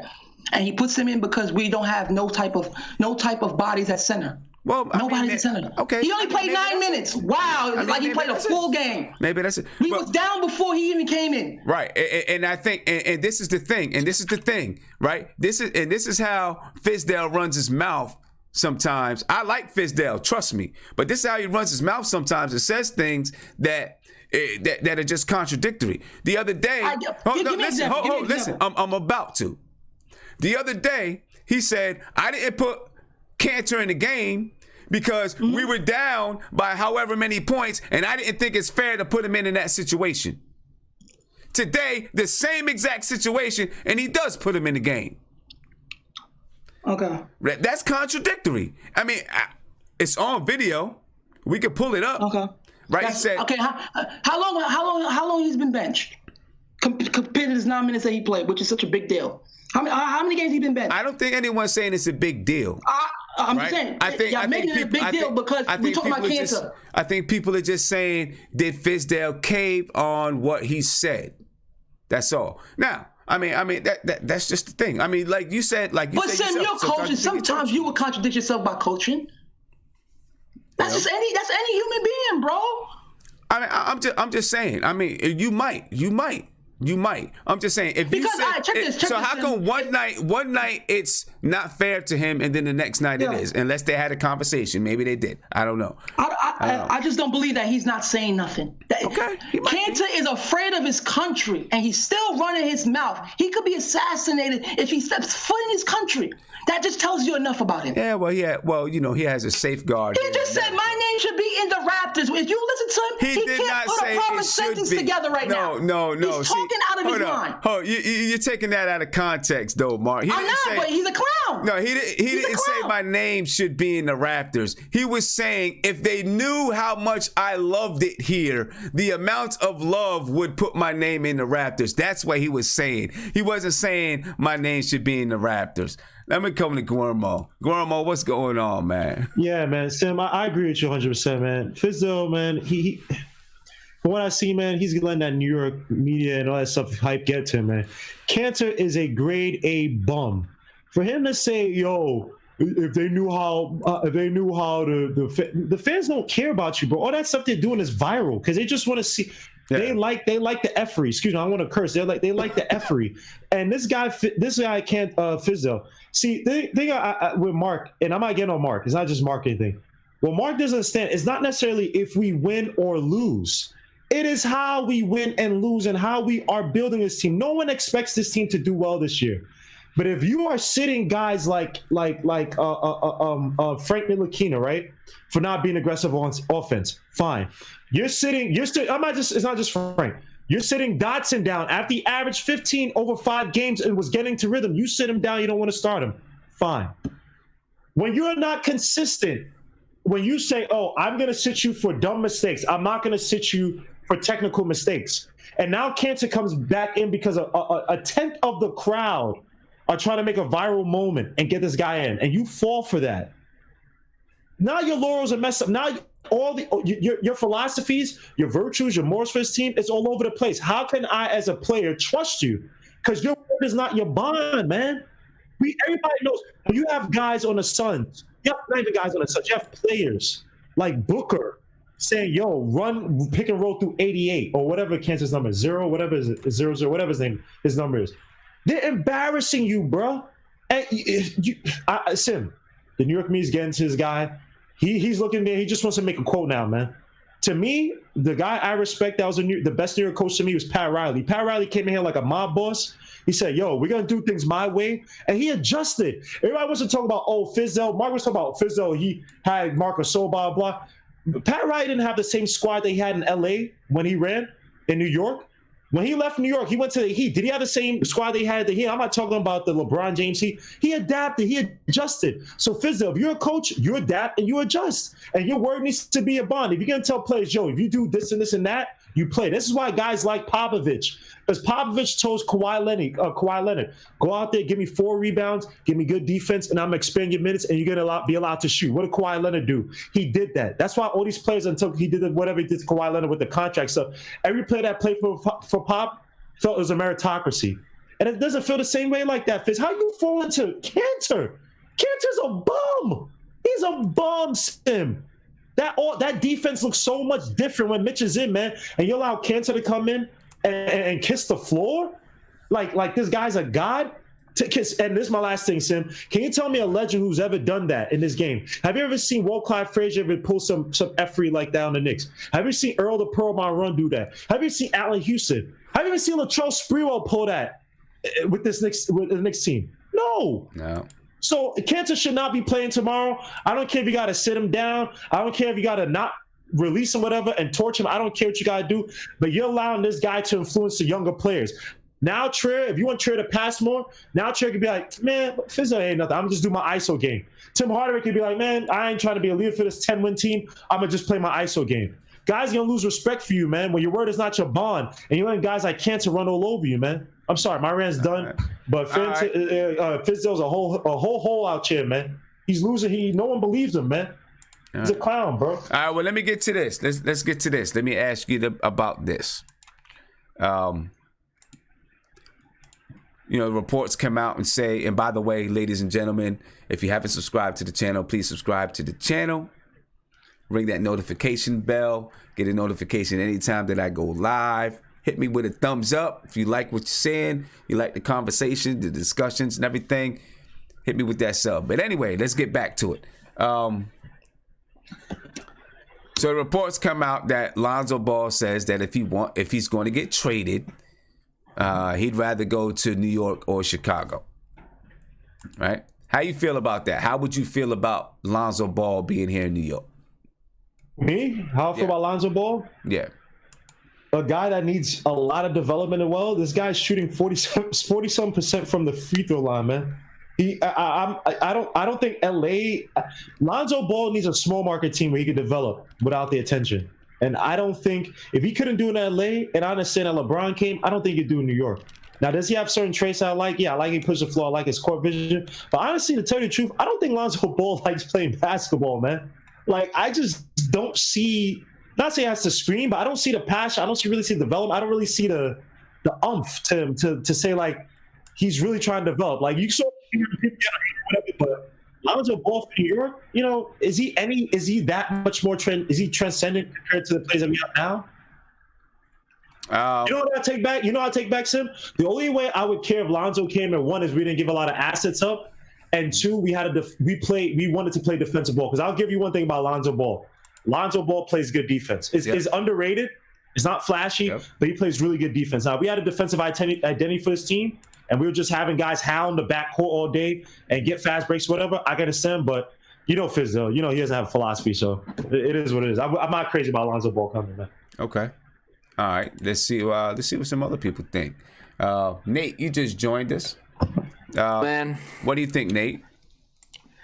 Hey, first off, I want to say I called it.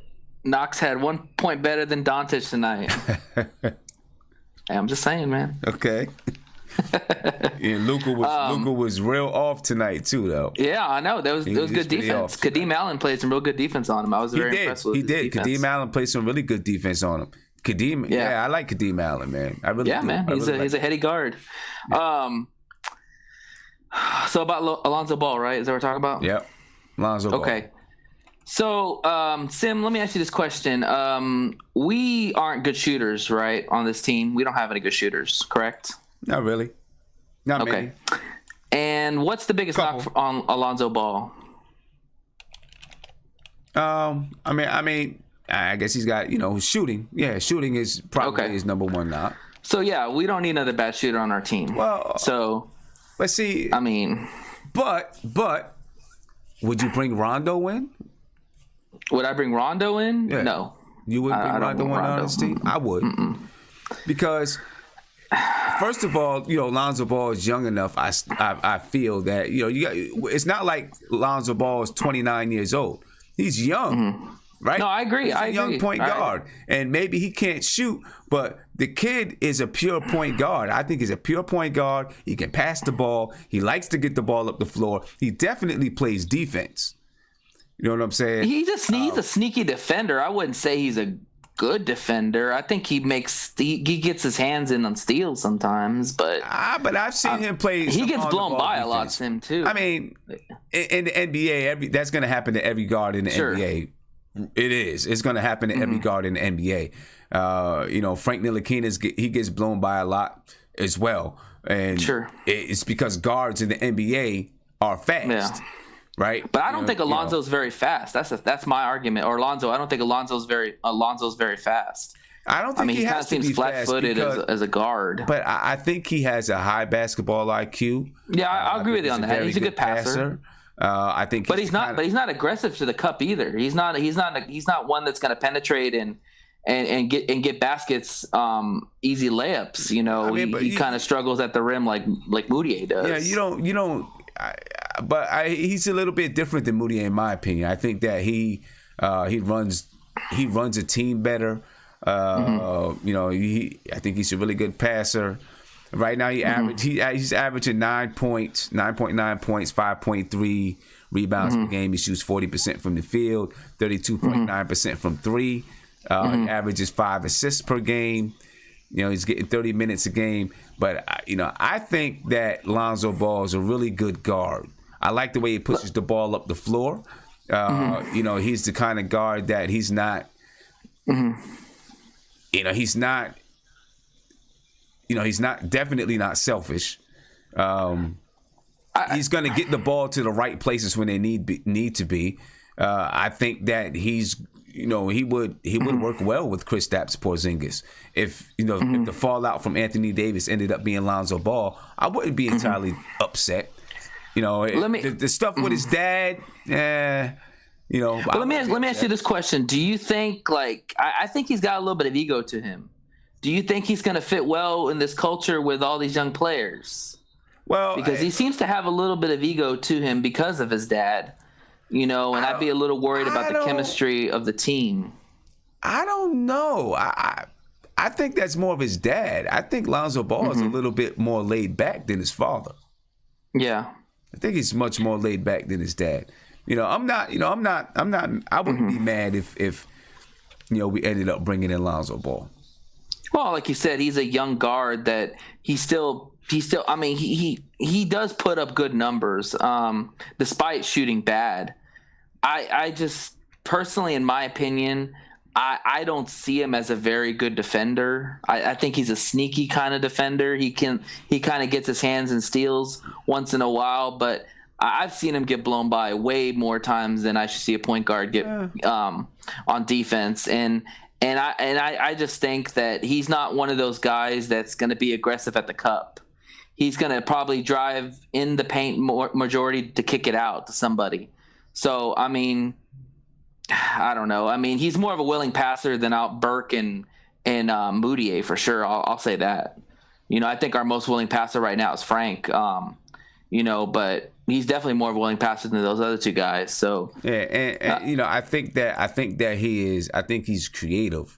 He's a creative passer. He knows how to get people open. He knows how to get people in positions. I don't know. Ant, what do you think? I think, in the proposed, scenario in which we be the third team in the Lakers Pelicans deal, I think it's a no-brainer because I think that's a kind of savvy move that, our front office should make. Because in that scenario, we wouldn't have to give up too much because we'd be the team making the deal happen. So we may have to give up like a Kanter or a Courtney Lee. We won't have to give up assets to obtain him. And if that's the scenario, I don't see how you say no to that. Because in a team in a position where we are, especially with the lack of production we have at the point guard position right now, we can't be picky with talent. And our front office said that we're in the talent acquisition phase.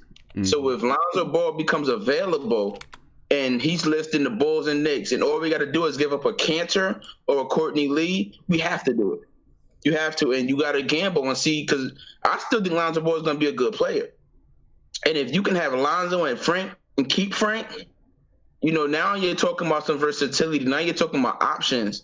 So a player that young with his upside, and we won't have to give up that much, I'm doing it. Now, if it was a straight-up trade between us and LA, I don't think it makes sense because they're going to ask for a lot. But if we're that third team, I think we got to pounce on it and take the opportunity. All right. Let's see what some other people think about it. Isaiah? Yo, Sim. Then after Isaiah, I'm going to go to a phone call, and then we get back to it. Go ahead, man. Sim. Yep.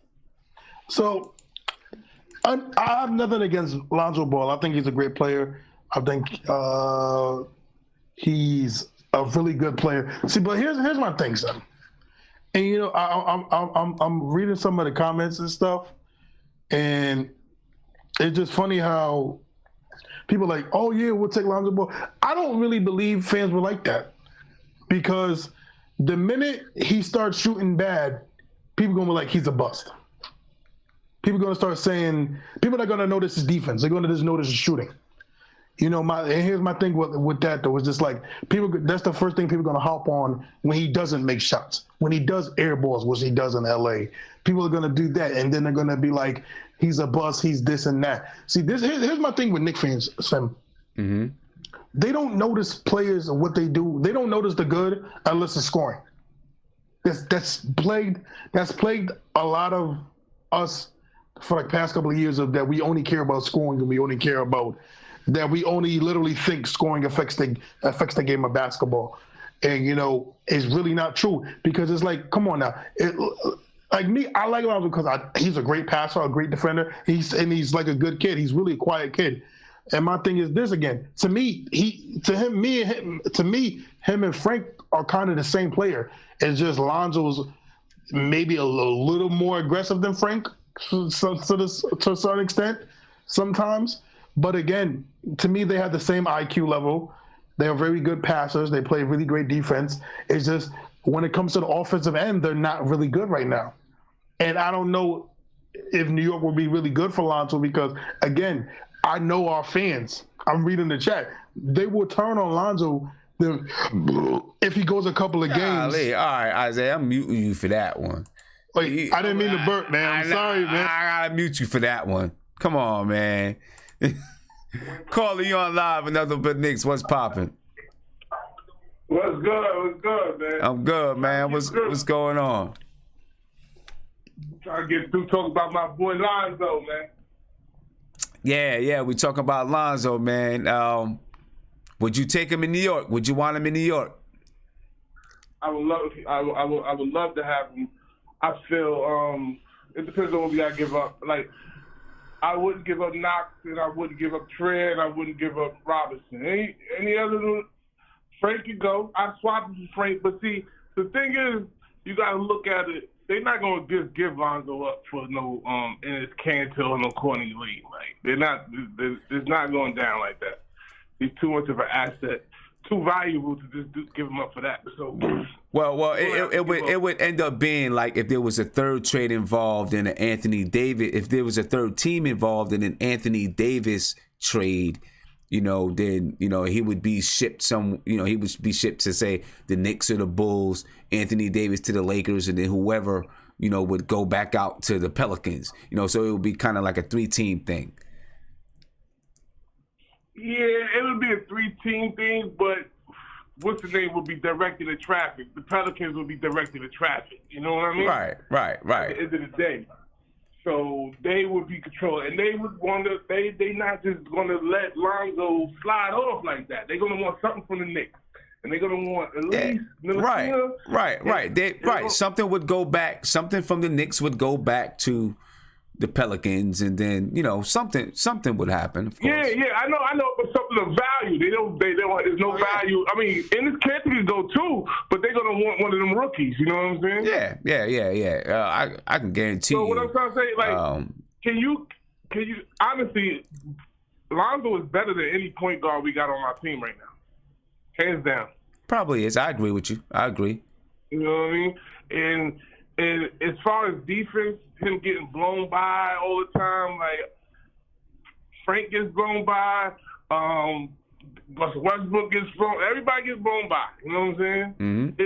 He's aggressive. He can't shoot, but neither can Ben Simmons. I think if we could get him, he's going to push the pace, and he's going to change things, like as far as how we move up the court. You know what I mean? I love Frank, but what I'm trying to say, I see Frank like not this game, but the last game, we had that fast break, and he fucked up. Excuse my language. He messed the fast break up. He just stopped and waited, and I don't blame it on him because he doesn't know how to finish like that. In traffic, he's not confident. But what I'm saying, Lonzo would have brought that to the cup, regardless if he missed or he dipped it off. He would have brought it he would have finished that fast break. And I'd be like, shit, like things like that. We need that. We need that point guard that's just gonna push it. And what's his name do it?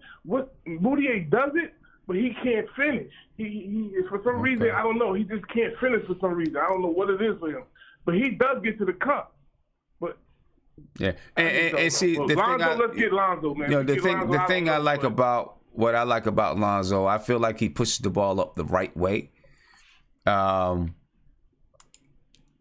many people want the Knicks, or not just the Knicks. So many people want their guards to push the ball up the floor by dribbling. He pushes the ball up the floor by passing, right? And it's effective. He looks to get the ball up the floor. And I like that stuff. I like that. You know what I mean? I said, listen, I don't expect Lonzo Ball to be 20 points and 10, 12 rebound, 10, 12 assists a game.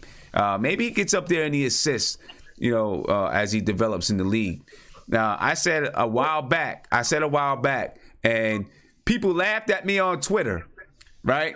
During that draft, when Lonzo was drafted, I said, I got Lonzo Ball being a Ricky Rubio in the league. Everybody laughed at me. He's like, what are you talking about? His floor is way above Ricky Rubio. They was like, that's the worst he's going to be is Ricky Rubio. And I was like, I don't know.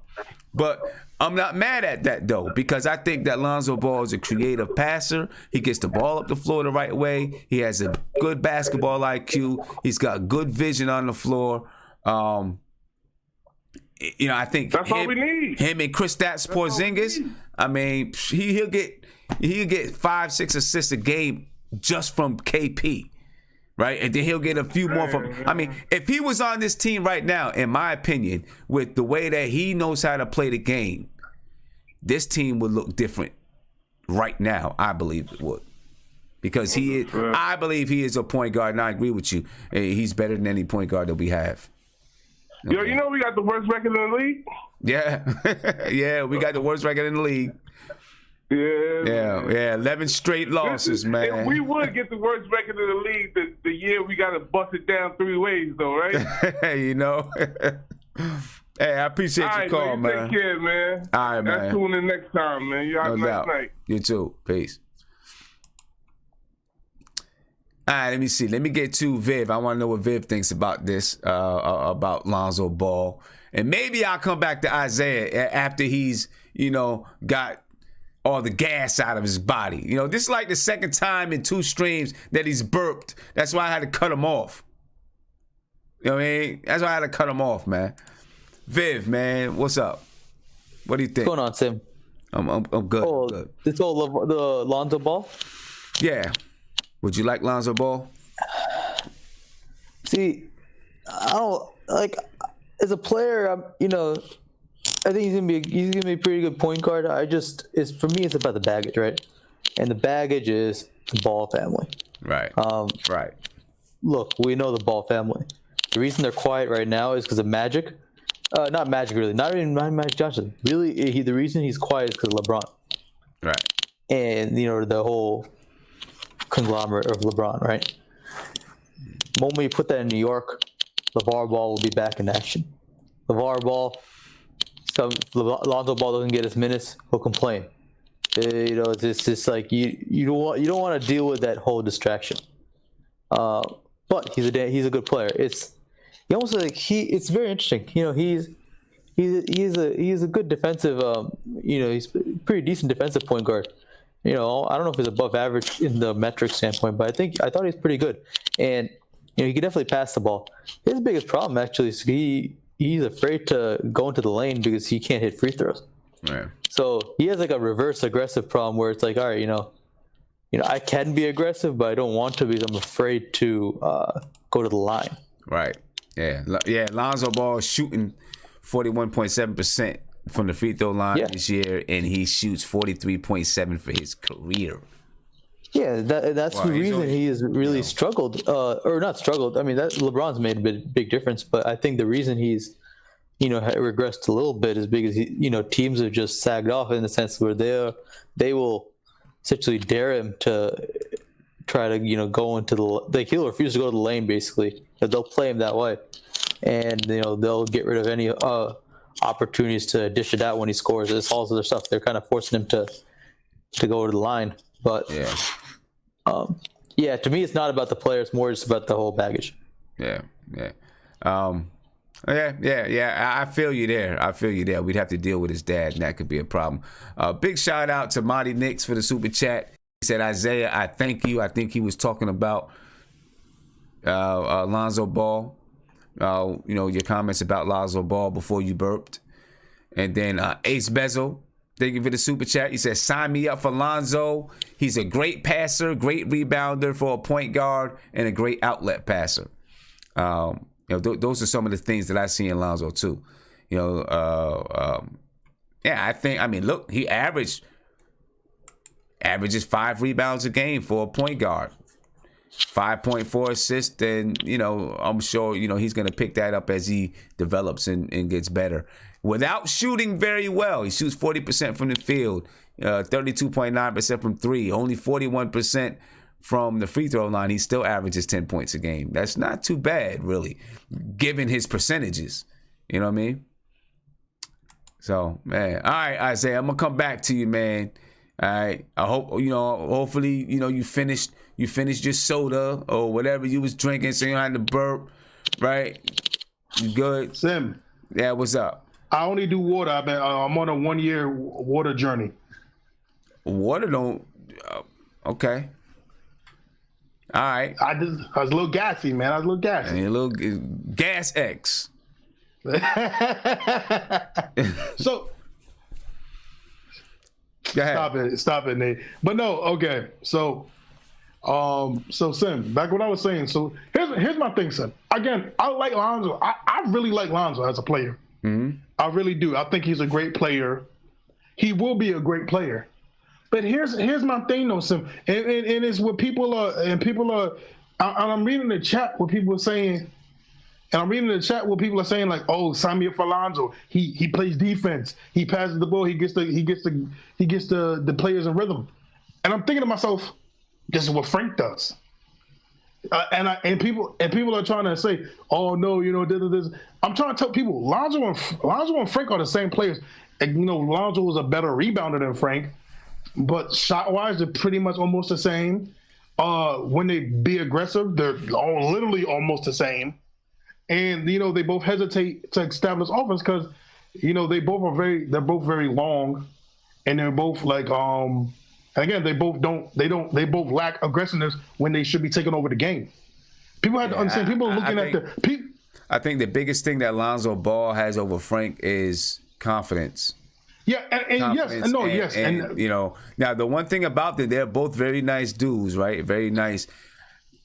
Me and Tony Crow, we went to after the last game. We went to Clyde's, and we got a chance to talk to Clyde Frazier a little bit. And Tony asked him, "What's up with Frank? What's the deal with Frank?" And Clyde told him, he said the biggest thing with Frank is he's too nice of a kid. He's just too nice. He said if he ever develops, just a little bit more nastiness, you could maybe see his game change. They said he's too nice, just too nice of a kid right now, and he's got to become a little bit, he's got to get a little bit more ego, boost his confidence a little bit more. He's too nice of a guy. That's the one thing that holds Frank back. But I agree, they are very similar players. Very, very similar players. Do a lot of the same things on the floor. Hey, but Sim, here's my thing. But Sim. I think Lonzo Ball does it a little bit better than Frank right now. No, right to me, yes. Right now, Lonzo does it better than Frank. I will admit that because like I said, I like Lonzo. But here's my thing, though, Sim. If we got Lonzo, Sim, I guarantee you, I promise you, if Lonzo goes through a stretch of 5 to 7 games of not shooting well, you will see Knicks fans turn. And that is my thing when it comes to development of players. So is that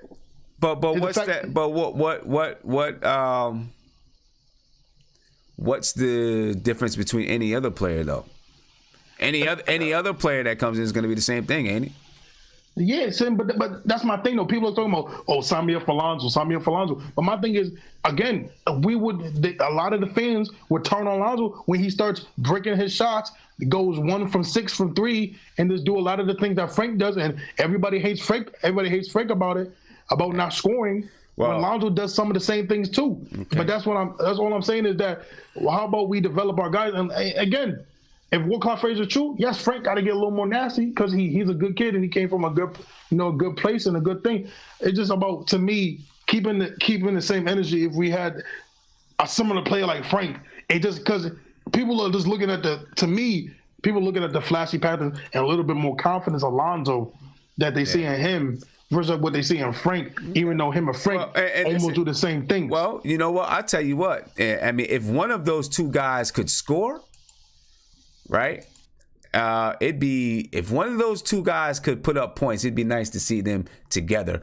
Two guys that can create and look and try to get other people involved. But you can't right now. You can't play them together because neither one of them can score. You know what I mean? They can't score, so it'd be hard to play them together. But if one of them could score, if one of them could put up 15, 17 points a game because they could score, they could raise their field goal percentage. They'd be able to play defense. They'd be long. They'd both be guys who can create. It's not the fact right now. And what's going on? I see what my brother from another mother of Isaiah do, man. I love Frank too. But if we're being completely honest, Lonzo right now is much better than Frank. And Lonzo in the future, his ceiling is much higher than Frank's. One, because of his athleticism. Frank doesn't possess the athleticism that Lonzo has. I kind of think their athleticism, well, maybe he has a little bit more. I think the biggest difference for me between the two is Lonzo Ball's court vision that I don't think Frank has. Frank doesn't have the same court vision. Right, no, definitely. But and I feel like, and once again, I love Frank, but I'm not comfortable putting all my eggs in Frank's basket. I'm not comfortable doing that. So I don't think we should be afraid to bring in other young, talented point guards and make Frank earn it. If Frank is the guy we think he can be, he'll earn it. Mm-hmm. If not, then, we've cushioned ourselves till we got other options. So once again, I don't think Frank has anything to do with this move at all. I don't even think he's relevant in this move. He's here, but we're going to keep bringing in talented players. The same way Philadelphia. Imagine if Philadelphia said, "Well, we're not going to take Jahlil Okafor because imagine if they said, "Well, we're not going to draft all these bigs because we got one." They may not have had Joel Embiid. You got to take talent and let the talent bear out and let the chips fall where they may. Yeah. But we can't keep protecting Frank, man. Yeah. Frank got to go out there and take it. If not, then we got to get somebody that will. I got you. Let me get to this phone call, then I'm going to come to Mark, get Mark's take. All I know, calling you on live with nothing but Knicks. Give me 1 second. All right. All I know is this. If Lonzo Ball is traded to New York, the next game that I go to when he's there, I'm buying this man a Nas shirt. I'm buying him a Nas shirt with an Illmatic album cover on it. And I might even buy him. I might even go get the tape, just make him go back and get a cassette tape and make him put the cassette tape in the box and say, listen to it like this. Don't download it don't stream it from Spotify or iTunes. I'm gonna give you the cassette tape. Throw it in the deck. Throw it in your box and listen to this Illmatic and recognize who Nas is. So yeah, Lonzo Ball, you come to New York, that's what's happening. I'm getting that man a new shirt. You know what I mean? All right, caller, go ahead. Hey, Sim, how you doing? It's JP. JP, what's going on? How you feeling? Long time. I'm all right. Yeah, it's been a minute. Yeah. But I still listen to you and everything, so it's fine. Great. How you feeling? I'm all right. So I think we all could agree that both Lonzo and Frank, very similar. You can argue that Lonzo is a wee bit more advanced in his development. But I think the question you have to ask yourself is from a financial standpoint. Lonzo was drafted, second? Frank was drafted 8th. Whatever the difference in pay scale, the question is what Lonzo brings to the table, is it worth the difference in what you have to pay him as opposed to what you have to pay Frank? Because with all these potential changes that the Knicks want to be making, these are big changes, and money's gonna become a big factor. Yeah, I think that's a good question. I'm not ready to say that if the Knicks were to trade for Lonzo Ball, that Frank is necessarily gone. Remember, I'm not saying that, but I'm saying okay. You would assume so. Let's assume that Frank goes, and if he goes, I think what is he making, like $4 million, something like that. So what is Lonzo making, like 6, 7? So the difference is what, $3 million? Is it worth the difference considering that those two players are very similar? Right. No, I definitely. I mean, it's a great question. That's a great point. Because everyone's always talking about let's do this, let's do that, and they don't take into consideration that basketball is a cap sport and money is, it plays a big factor. Yeah. So Frank Ntilikina makes 4.1 this year, 4.8 the following year. Then there's a team option in 2020, 2021 for 6.1, and then there's a qualifying offer of $8 million in 2021-22. Let's see what Lonzo Ball and Lonzo Ball is probably somewhere around $7 million, like you said. Yeah, that's a big difference, especially if you're going to be making all these changes. Financially speaking, you'll be looking at your money. Right. So Lonzo for all Ball, that, I forget Lonzo. I'll keep Frank and keep developing him. Yeah. Lonzo Ball 7.4 this year, 8.7 in 1920, 11 million. That's a team option in 2021, and then a qualifying offer of 14 million in 2021, 2022. Now, if you're talking about, I get it. If you're talking about straight up trading, Frank goes in whatever deal, and then you bring back Lonzo Ball. That's definitely a point to think about. But also, I think we got to remember that Trey Burke and Emmanuel Mudiay may not be here next year. So we could be looking at having to have a collection of young wings to play with. I mean, it's funny because if you have Lonzo here, it's going to be the same. It's going to be the same issue. When he doesn't score, what's going to happen? Right. It's the same Frank issue. Mm-hmm. I think the one difference might be minus the Lonzo. Aggressiveness. He's a little bit more aggressive. Yeah. I mean, but is that worth? Is the aggressiveness? Because if that's what separates the two players, is that worth? The money and everything else that comes along with it, the family and all that. Yeah. Oh well. I mean that right there. I mean, because this is a whole package now, right? Yeah, it's a whole package. And this is the reason why, like, I didn't want Enos here. It was like I look at him as like a compiler. He only cares about his stats. Once he doesn't get whatever he wants, then he starts to pout. I mean, I would think Lonzo's is not him, but his individually with the family. One thing I like about Frank is no matter what you do with the kid, he just does what he has to do and keep it quiet. Now you can say that's a negative thing. You would want him to say a little bit more, but he's never above the team. Right. And it's refreshing to see someone who plays defense, does everything the right way. I kind of like that guy. I love Frank. We need guys like that on the team. Yeah. Regardless of what he doesn't bring to the table, we always focus about what he doesn't do. Things about the things he does do. Mm-hmm. Plays defense, good team player. He does things the right way.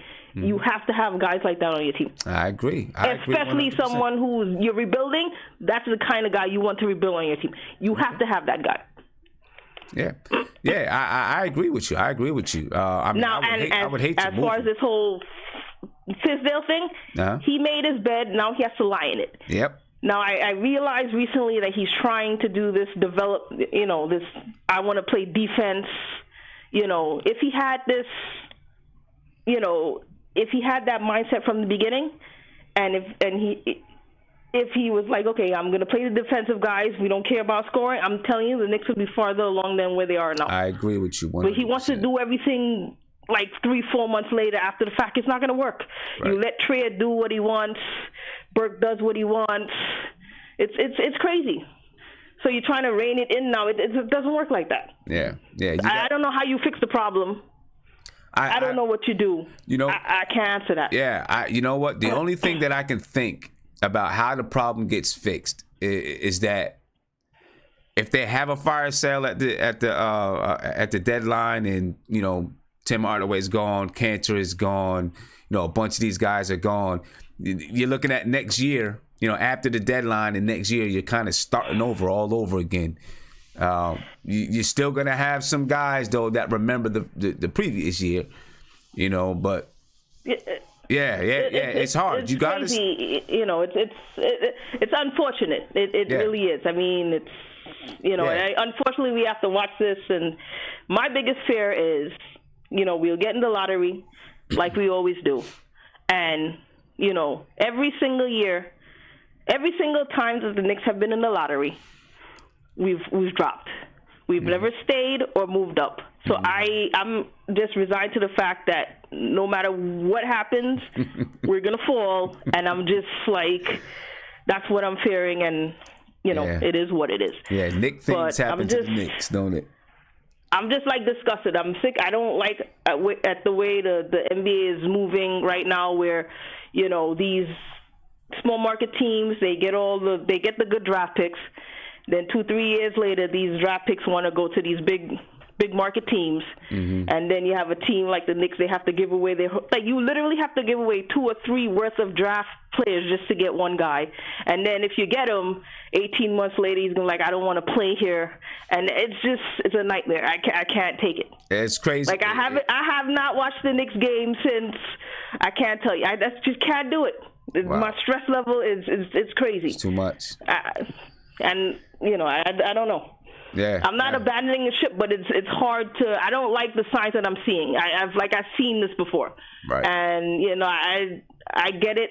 It's a new regime, but they just have to prove different. To me, I kind of just draft, and I understand that at some point you have to trade in your chips, but I would do so if we were in the playoffs and we needed that one player to take us over the top.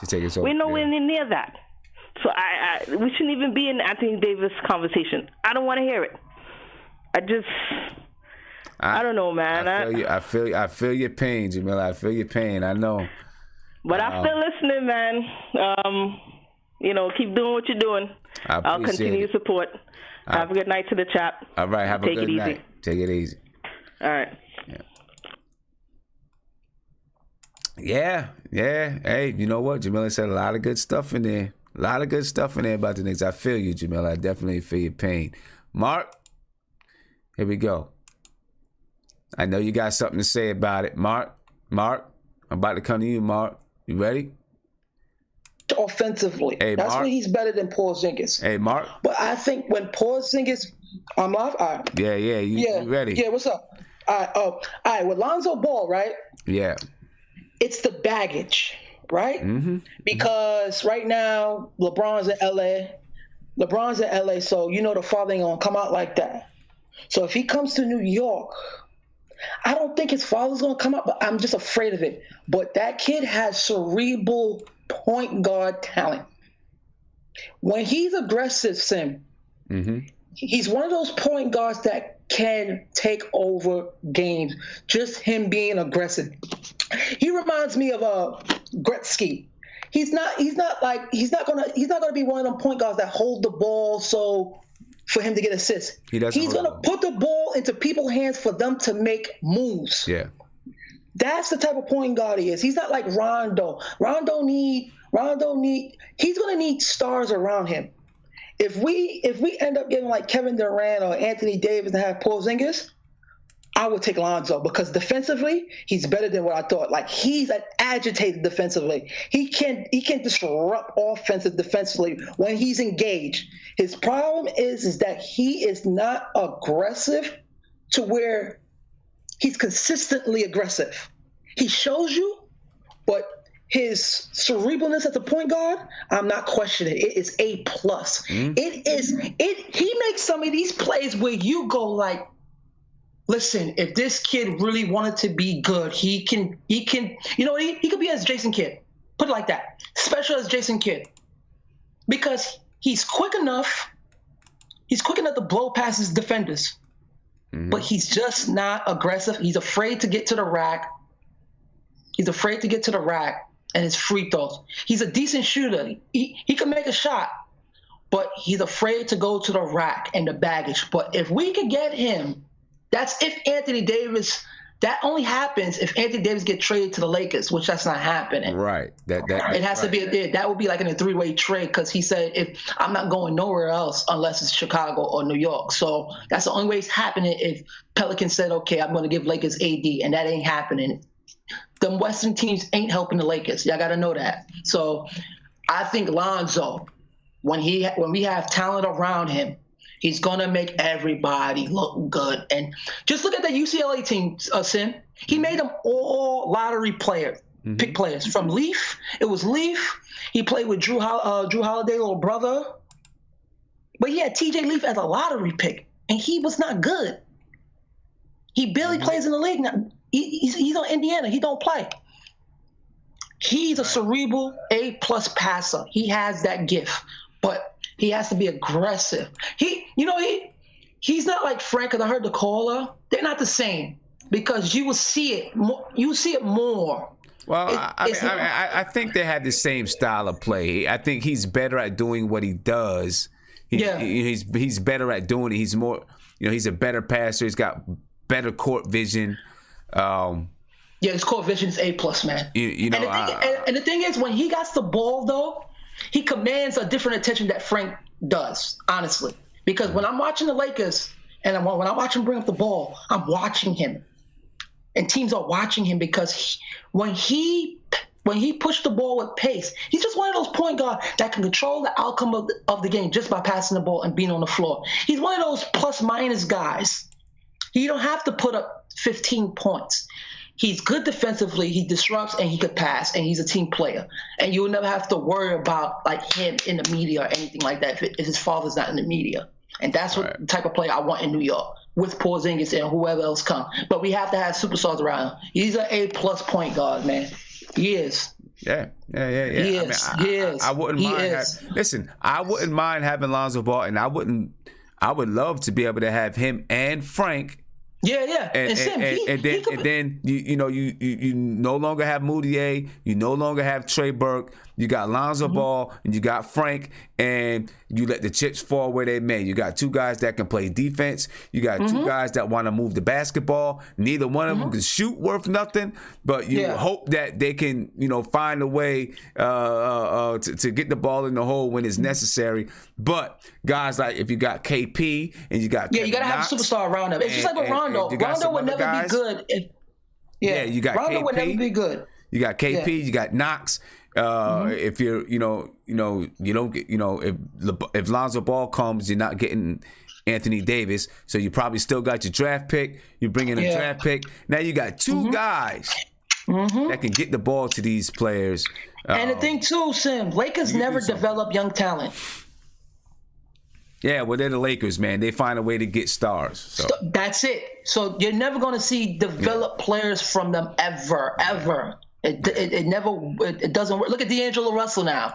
He's well developed. Yeah. They just didn't give him a chance. Yep. You have to give him a chance. He had the playmaking ability coming out of college. He had the offensive ability. He just needed the confidence behind a coach. And Magic didn't want him. Magic just got rid of him because they drafted Lonzo for business. And the difference between him and Fox is more offensive than Lonzo. Lonzo is like Jason Kidd, bro. Lonzo is like a 10-7-7 guy. He's gonna get you 7. He's gonna get you 7 assists, and he's a great rebounder. He's one of those guys. He's gonna get the rebound and push the tempo. That's what you want in your guard. He's a good player. He ain't Fox. He ain't. To me, the difference between him and Fox is just a leader. He's a culture setter. When you watch Fox, he's a culture setter. That's why I like him so much. That's why people like him so much. He's more offensive. That's it. But Lonzo ain't no scrub, man. No, I gotta stop doing that. He ain't no scrub. Yeah, listen. He ain't no scrub. If you had Lonzo and you had Frank. Maybe Lonzo. He's better than Moutier, I'll tell you that. Maybe Lonzo ended up being the starter and Frank was the backup. Either way, you got two guys that can play defense, and then you got Frank that's 6'7" that can come in and play several different positions. I mean, you talk about having versatile players. That's Frank. Frank has to have a point guard near him. He's a playmaking guard. He's not a true point guard. He has to have someone that's cerebral than him. That's why it would be nice to have like a shooting point guard with him. So when he could break down and make plays. But Frank problem, where I heard he say he's too nice.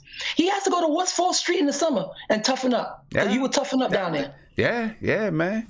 That's what I told Clyde. I told Clyde, I said I wanted him to stay and play and play in the park all year, man. I want him to stay here, stay home and play in the park all year. All right, thing with New York, go ahead. Yeah, let me get to Nate because we about to close this up, man. Okay. We about to close this up. It's late. It's almost 1 o'clock in the morning. Before you log off, make sure you subscribe, ladies and gentlemen. Before you log off, if you have not subscribed, Lonzo's not a bus. Yeah, please subscribe. Nate, go ahead, man. After you talk, Nate, we're gonna go ahead and we're gonna talk about the Celtics. The Knicks. Okay. I wasn't on the show. I kind of came on late.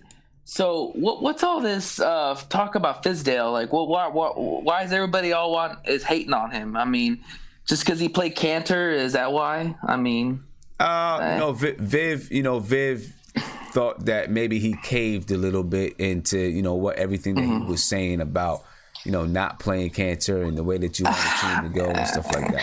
I mean, let's look at the facts. The game was out of hand. I mean, he sat Kanter for 5 games. If you notice the pattern, Fizdale gives about 5 DNPs to players he doesn't want to play for whatever reason. It's around 5 DNPs. So it's about time that he gets Kanter back in the game. Yeah, well, with Kanter, he sat him for reasons other than he wasn't playing. Sure, no, I get it. Defense, scheme wise, I understand that. It wasn't even that. He sat him. He didn't sit him for not playing well. He sat him because he's like, you're not in the future. These guys are. Yeah. That's why he sat him. Let me say one thing about Fizdale. I think Fizdale is a good coach. I think he's the right coach for the Knicks because he is about developing players and he understands who the future is and who's not the future. But the problem with Fizdale I have is that he talks a lot. And I think that's just a sign of a young coach that has only had 1 year of experience and needs to learn that sometimes you don't need to say everything that's on your mind. Yeah. Like I think the comment about playing Tim Hardaway because he's $18 million, that really rubbed me the wrong way because I've never heard a coach say I'm playing this guy because we're paying him $18 million. Yeah, well, he didn't exactly say it that way. He said, but it sounded that way when he said it. He was like, he makes $18 million, so he's going to be with the team But you shouldn't say that in the first place. It doesn't matter. Yeah, I mean, you're right.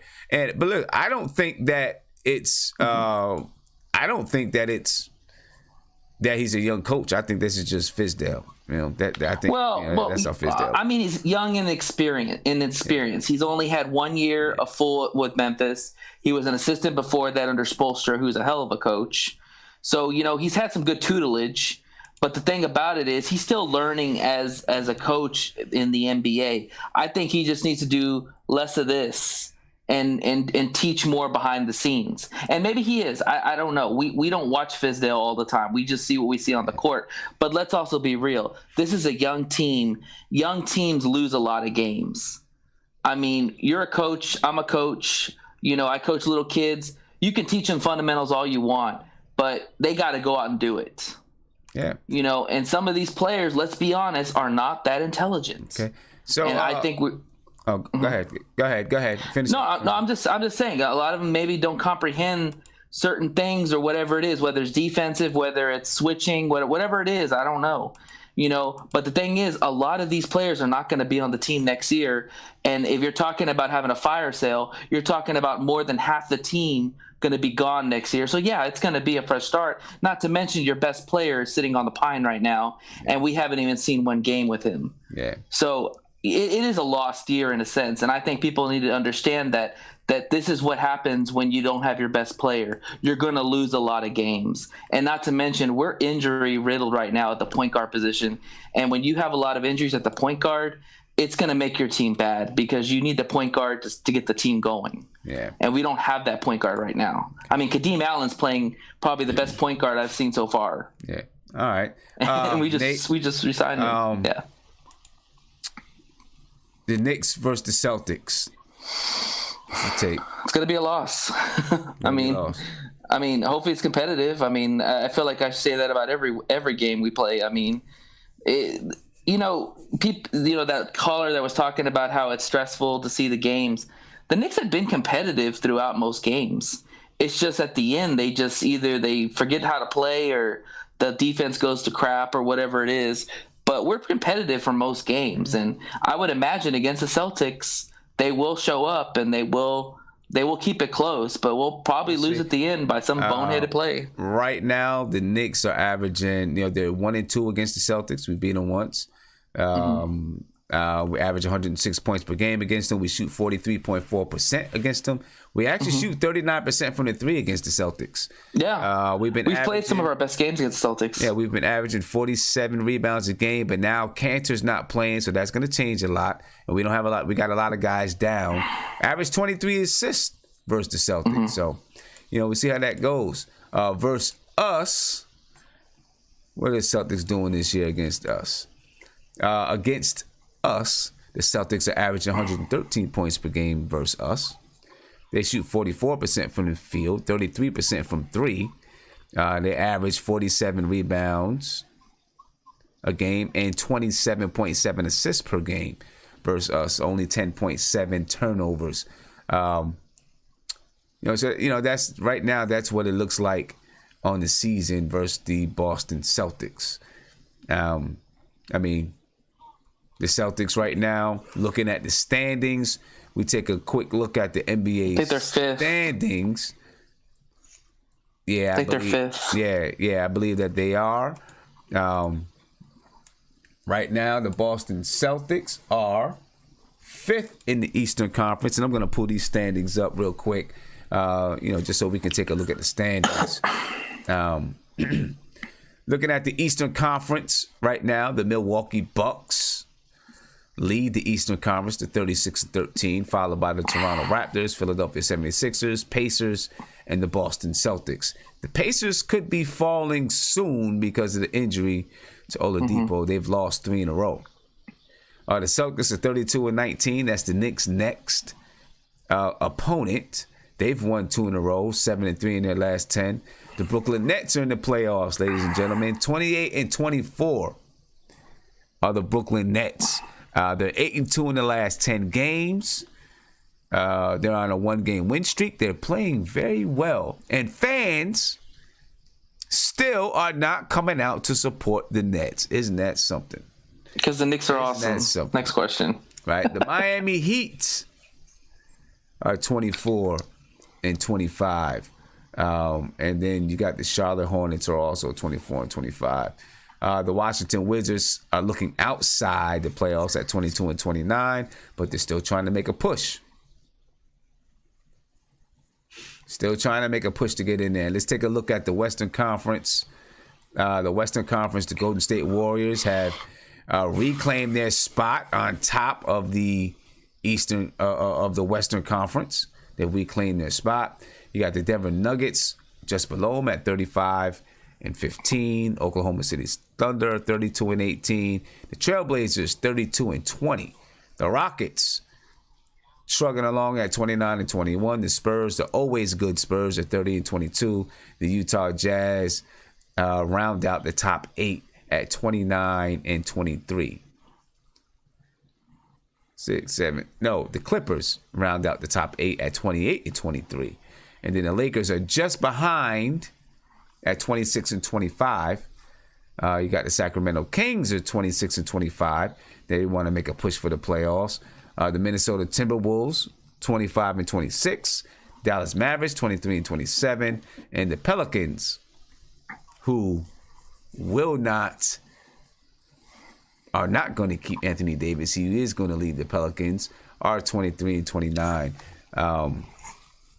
That's, just taking a gander around the league. The Knicks' next matchup are the Boston Celtics. And most likely. Where's that game in? Is it Boston or New York? I'm not sure. No, I'm not sure. I'd have to check it out. But most likely it's going to be a loss. Ant, what's your take? Ant, on the Celtics and the Knicks coming up? Well, it'll be interesting to see if Kyrie is playing. If Kyrie is out, I think we'll still lose. But, I think we'll be competitive. Same old thing. We'll be competitive. End of the third quarter, they're going to run. We'll lose by like 14, 15. I just want to see, effort, right? I want to see effort. I want to see Mitch be a little more aggressive getting rebounds.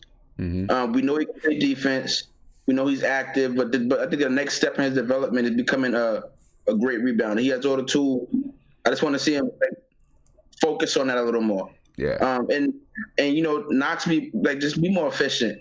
I would love it if he would start off the game driving to the basket. I think too many times his first shot is a three, and he gets off to these bad starts. So those are just a couple of things I'll be looking for. And I enjoy watching Kadeem Allen, man. I want to see him get more minutes. Yeah, me too. Definitely. Yeah. Mark. Yo, Sin, let me ask you a question. Yeah. When Kenny, listen, I'm not a Brooklyn Nets fan, but I've been watching them for the last couple of months, right? Mm-hmm. Let's give Fizdale some time, right? He got 4 years here, right? Yep. If nothing changes and we got Porzingis, if he comes back and we get a roster and nothing changes, then we start acting crazy. Then we can start acting crazy. Because Kenny Atkinson got a whole bunch of players. It took him 3 years to implement a system to get players to know what is what and what to do. And look at them now in their 4th year, and they're in the playoffs. And when I mean they're good, they are really, really, really, really good. Yeah, but let me ask you this. What is the one thing, as soon as Kenny Atkinson took over, what is the one thing that everybody always said about the Nets? They play hard and they play defense. Yeah, you're right. They play hard, but and they made that their identity right from the beginning. Yeah, you're right. But then again, he has those players that he have, each of them specialize in something great, right? We have a whole, like I said, we have a whole bunch of players that do a lot of the same thing, and that is our problem right now.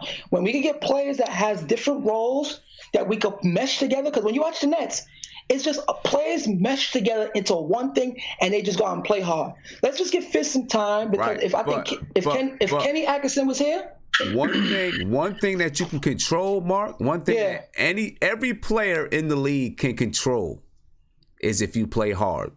That's the one thing you can control. And the coach has to motivate. You know how you motivate guys to play hard on every single possession? Sit their ass down when they not. But you know what's so crazy, Sam? Oh man! Right now, what Brooklyn's doing, they went on like a 20-game run because they from the run they are now. They was 8 and I think 18, and then they went on some amazing run. Yeah. So right now it's clicking for them. So I'm just saying, Fizz talk too much. Yeah, he's gonna learn. I understand. But wait till we get stuff together. But with Boston now, because we seen stretches where we go against good teams and we played good. Right. But the thing is that we don't score well. We don't score well as Brooklyn do. Right. Brooklyn has more shooters. It's true. It's true. Specialists. It's true. You get what I'm saying? It's true. It's true. But I mean, I'm just saying when he first got there, there was a bum squad. But they were still bad. But I mean, what I'm saying is there was before he got, there was a bum squad before he got there. They didn't really have nothing. But the one thing that we knew that they did when Kenny Atkinson got there is he made sure that they played hard every. But the thing too, Sin, the thing that they got and we don't got, they have a point guard with tremendous talent. Right, but when he got there, I mean, how long has he been there? He got there last year. How long has Kenny Atkinson been there? This is his fourth year. This is his fourth year there. Right, but not D'Angelo Russell. No, D'Angelo just came last year. That's what I'm saying. I'm saying before D'Angelo Russell, before he had all that, the one thing that we knew the Nets were going to do is play hard. Yeah, you're right. Before he had all that. No, but Sim, it's not like we played accountable. It's not like we played disgusting. We had games when we played good against. We always play good against good teams. Right, but it just started to fall out now. Right, but what I'm saying is with the Nets back before, they had when he first took over. Every single night they came out, I can remember the Knicks playing them, and I'm like, geez. I mean, I could see it through the television. A lot of times you can't see that through the television, but I can see it through the television. They hustle. I mean, on every single play, they just played hard. And you know what's so crazy? You know what's so crazy is that they have LeVert, right? And when LeVert and Tim Hardaway played together, LeVert was always the better player than Tim. So right. just imagine if LeVert, if LeVert was here, we could have had a player we could identify with. With Tim Hardaway, he has tremendous bad habits. That was from college. He's one of them overconfident players. He was always like that in college. That's why LeVert was always a better player than him. Let's just have better players. But with the Celtics tomorrow, I think they're just going to beat us. They're going to take over defensively. If Kyrie plays tomorrow, Kyrie has just been on a fourth quarter tear. Mm-hmm. But defensively, man, they're just... Marcus Smart, when I watch him... He's been killing. Sim, this year, right? This free agent, we have to go after Brogdon. He is a free agent. And Brogdon, I want him. Okay. Hey, yo. Well, we'll see. I mean, let's see what happens after this trade deadline. Let's see where we stand with guards and stuff after this trade deadline. Because something's going to shake. Something's going to shake. Yo, Sam, listen. We have to have the number one pick. Because they're not trading Anthony Davis. He's not getting traded. So the summertime is where it's hot. It's going to be the summertime. That's better. If the Knicks really want to get Anthony Davis, that's probably better for them because now they'll know what that draft pick is. Yeah, that's what New Orleans is waiting for. Because Anthony Davis said he don't want to play for Boston. He wants to be in New York or LA because, like I tell people, he want to be seen like Kevin Durant and LeBron James. Boston is a big, but it's different with the LA market and the New York market. They will be seen differently. It's just a different feel. And Danny Ainge just want to get him there to pair with Kyrie to see if he can change his mind. Yeah. And if we could get Anthony Davis, I think that's a chance of either getting Kevin Durant or Kyrie Irving. But this has to be the first round pick, and we got to win some games because this pick that we got right now, we could go to 5. This necessarily might not be the number one pick. Yeah, well, we'll see what happens, man. Hey, and Toronto Raptors are, they're trying to get Anthony Davis too. So, there's going to be some competition out there for Anthony Davis. Yeah, but I think the Pelicans they waiting for Boston. They're just waiting to see our pick. They waiting to see our pick. They waiting to see our pick. Honestly, right now, because either way, Anthony Davis, if he goes to Boston, this let me ask you this. Yeah. Do you do? And this probably is illegal as a mug. Yeah. Right. But do you say to the Pelicans, we do this trade right now. Go ahead. And we're going to sit Anthony Davis for the rest of the year. If I got Anthony Davis, that's what I was thinking about. You sit him. You don't play him. So that way we get that high pick and you guys got the high pick. I don't know. Is that legal? Hell no, that ain't legal. No, that's not legal. If we got him and he to sit out, no. Hell no, that ain't legal. No. What'd you say, Mark? He's not playing for the Pelicans. The Pelicans are not playing him. Right now, and there's a question in whether or not he's going to play the whole season, whether or not he's going to play the rest of the season. I was just reading it. Yeah, he's not going to play. Like when he comes off injury, he's not going to play. They haven't gone. Right. They haven't gone. Right. It's not official yet, but it seems like that. I mean, bro, they took him off. When they announced players. Right. They took him off. They took him off. Yeah, they took him off. He's done there. Yeah. But I'm just saying, like you say to him, like you say, hey, listen, we do this trade now. He comes here. We'll do a physical. We're gonna say that his finger is still injured. Yeah, that's all you gotta say. And we sit him out for the rest of the season. That's all you gotta say. And the thing is too, we just have to land him here. He just want to be in one of these big markets because if he go to Boston, he's gonna leave in 2020 to go play in LA. Right. We don't want Boston to get him. Yeah, because if Boston get him, he goes to LA. We have to get him. Because look, if I'm the Knicks and I really, really want him, I want him now at the deadline. I don't want to wait until Boston has a chance to make an offer. But the thing is too, Sim, they don't even want Porzingis. They want this number one pick. Hey. They don't want Porzingis. And if I'm able to keep him and Anthony Davis, I am fine. We could build from there because them in the front court? All right. Come on. Well.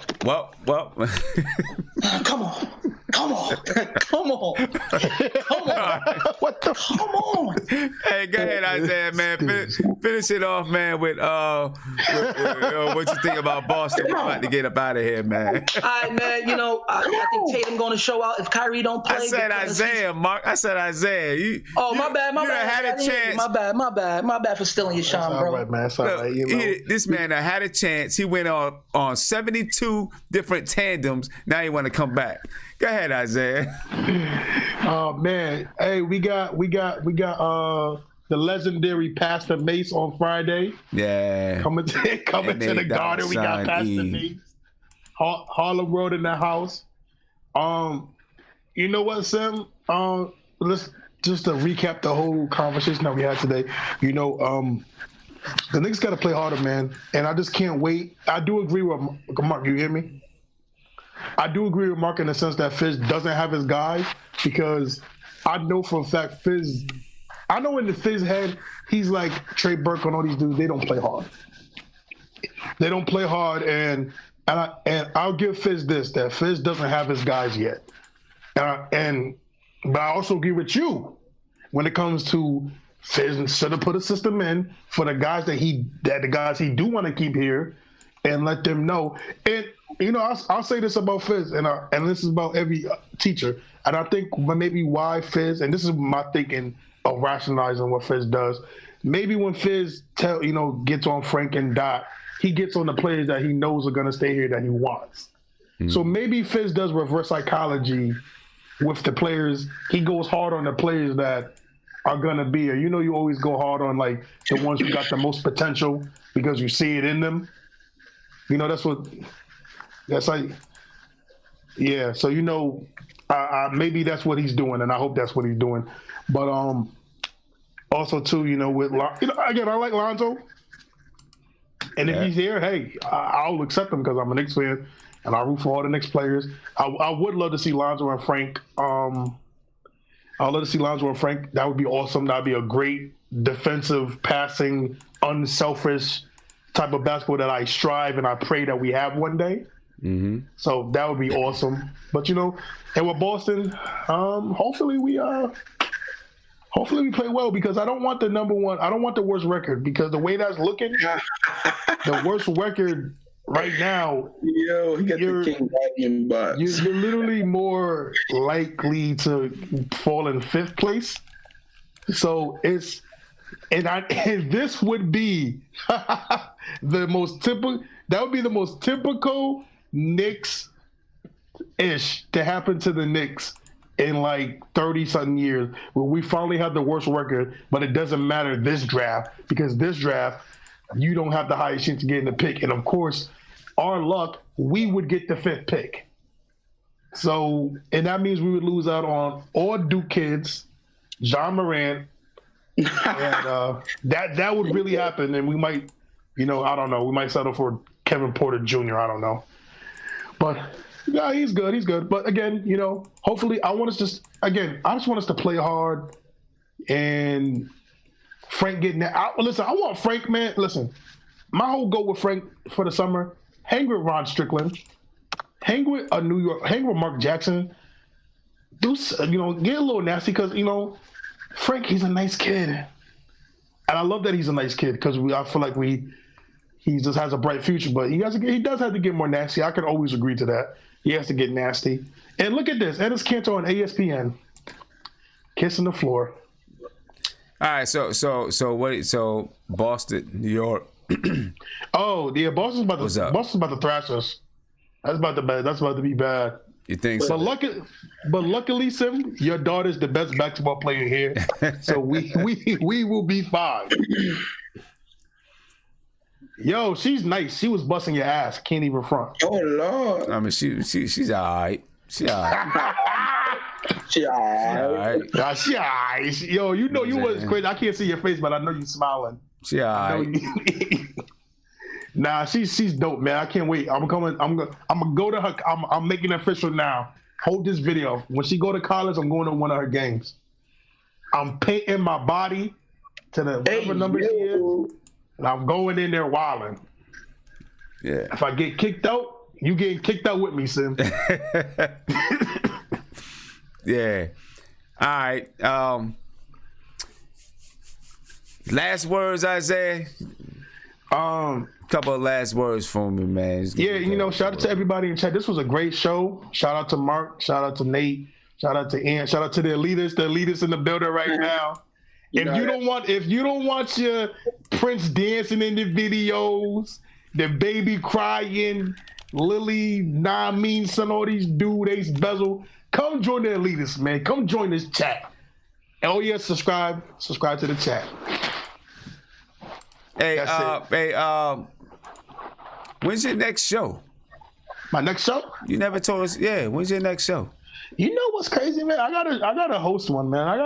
I've been trying to get ready to host a show. I wanna, there's a lot of talent in Connecticut when it comes to comedy, and I know people are up and coming. So I'm trying to throw a show. I want to get that organized. I'm looking to find a place and a venue to get that going, to have a show for people, and then I was probably gonna end the show off. Yeah. I want you to come, man. I want my MBK family to come. I want Who's Mark to come. I want Guillermo Tolas to come. Yeah. So, you know what, Mark? I promise you, Mark. When I do that, you can be on the show, Mark. All right. When's the next time you find us some chicken, Isaiah? Actually, I'm trying to stay away from fried food. Listen, I'm trying to do this health thing, man. My girl got me right. You know what I'm saying? I ain't say all that. No, I ain't vegan, but I just drink water right now. I don't do. Yo, who's doing this to me? Wait, who's doing this? I'm looking at the chat right now. All right, man. Where's Nate? Nate be Nate's hiding. Gone. He said, yeah. Oh, there you go. He gave me the Flintstones, bro. Nate, Yeah, what's up, man? Yeah, because I had the crown. Hold on, man. Yeah, my man Nate. I'm out, guys. Yeah. I'm gonna check y'all later. Hey, tell Prince, Friday man. night. Tell Prince if you want to come from Detroit, man. Stop trying to be hot like a coward. All right, man. Coward right now, We'll B. see you Come back Friday. on the chat. Friday night, man. Knicks versus Boston. Blow. It's gonna be on TV too. One of our 10 games of the year is gonna be on TV. ESPN. It's gonna be on ESPN. I will be. I want to get murdered in front of the world. I got a game. In front of the world? Live execution. Man, I probably won't be having a pregame because I have my own game that night. First of all, D. Griff, stop saying I didn't tap this, bro. Stop saying that. All right. Sorry. We out, ladies and gentlemen. Don't worry about these guys here. Sim, that Fred Flintstone, that was a good one. Isaiah, When they said I got no ears, the Flintstone. Yeah, when they said I got no ears, that was the funniest crap I ever heard about. Hey, yo, Sim, I knew you used to eat that King Vitamin cereal because that was good back in the 90s. I ain't gonna hold you, bro. It was good. That's a good cereal. King Vitamin was real good. I used to get it right from the food pantry. That was low key. That's the low key Captain Crunch, bootleg Captain Crunch. Yeah. All right, we out, ladies and gentlemen. Yeah, we out, man. Make sure you hit that subscribe button. Yo, boy, got the chicken. Make sure Donald Trump. Yo, what is going on? Who's doing this emojis in my face? Yo, stop. Make sure you hit the subscribe button. Stop. Hit the notification bell. Ring the notification bell. Get a notification. Michael Jackson after the Pepsi commercial. Out. These guys tripping behind. Yo, Sim, Peace, man. I feel good about the emoji that you gave me because it fit me, so I'm not too embarrassed by it. Yo, oh crap! But that chicken, Fred Flintstone though. That chicken, you gotta be embarrassed, Isaiah. And you don't eat fried food no more. I really don't. I'm gonna have to get it baked. I'm gonna get a baked chicken to put up there for you, Isaiah. Hey, Sim, you better cover up your big ass hand. Damn it. Let's put chicken on. Sim, get a donut necklace for Are we still Isaiah. live right now? It's still on, man. We out.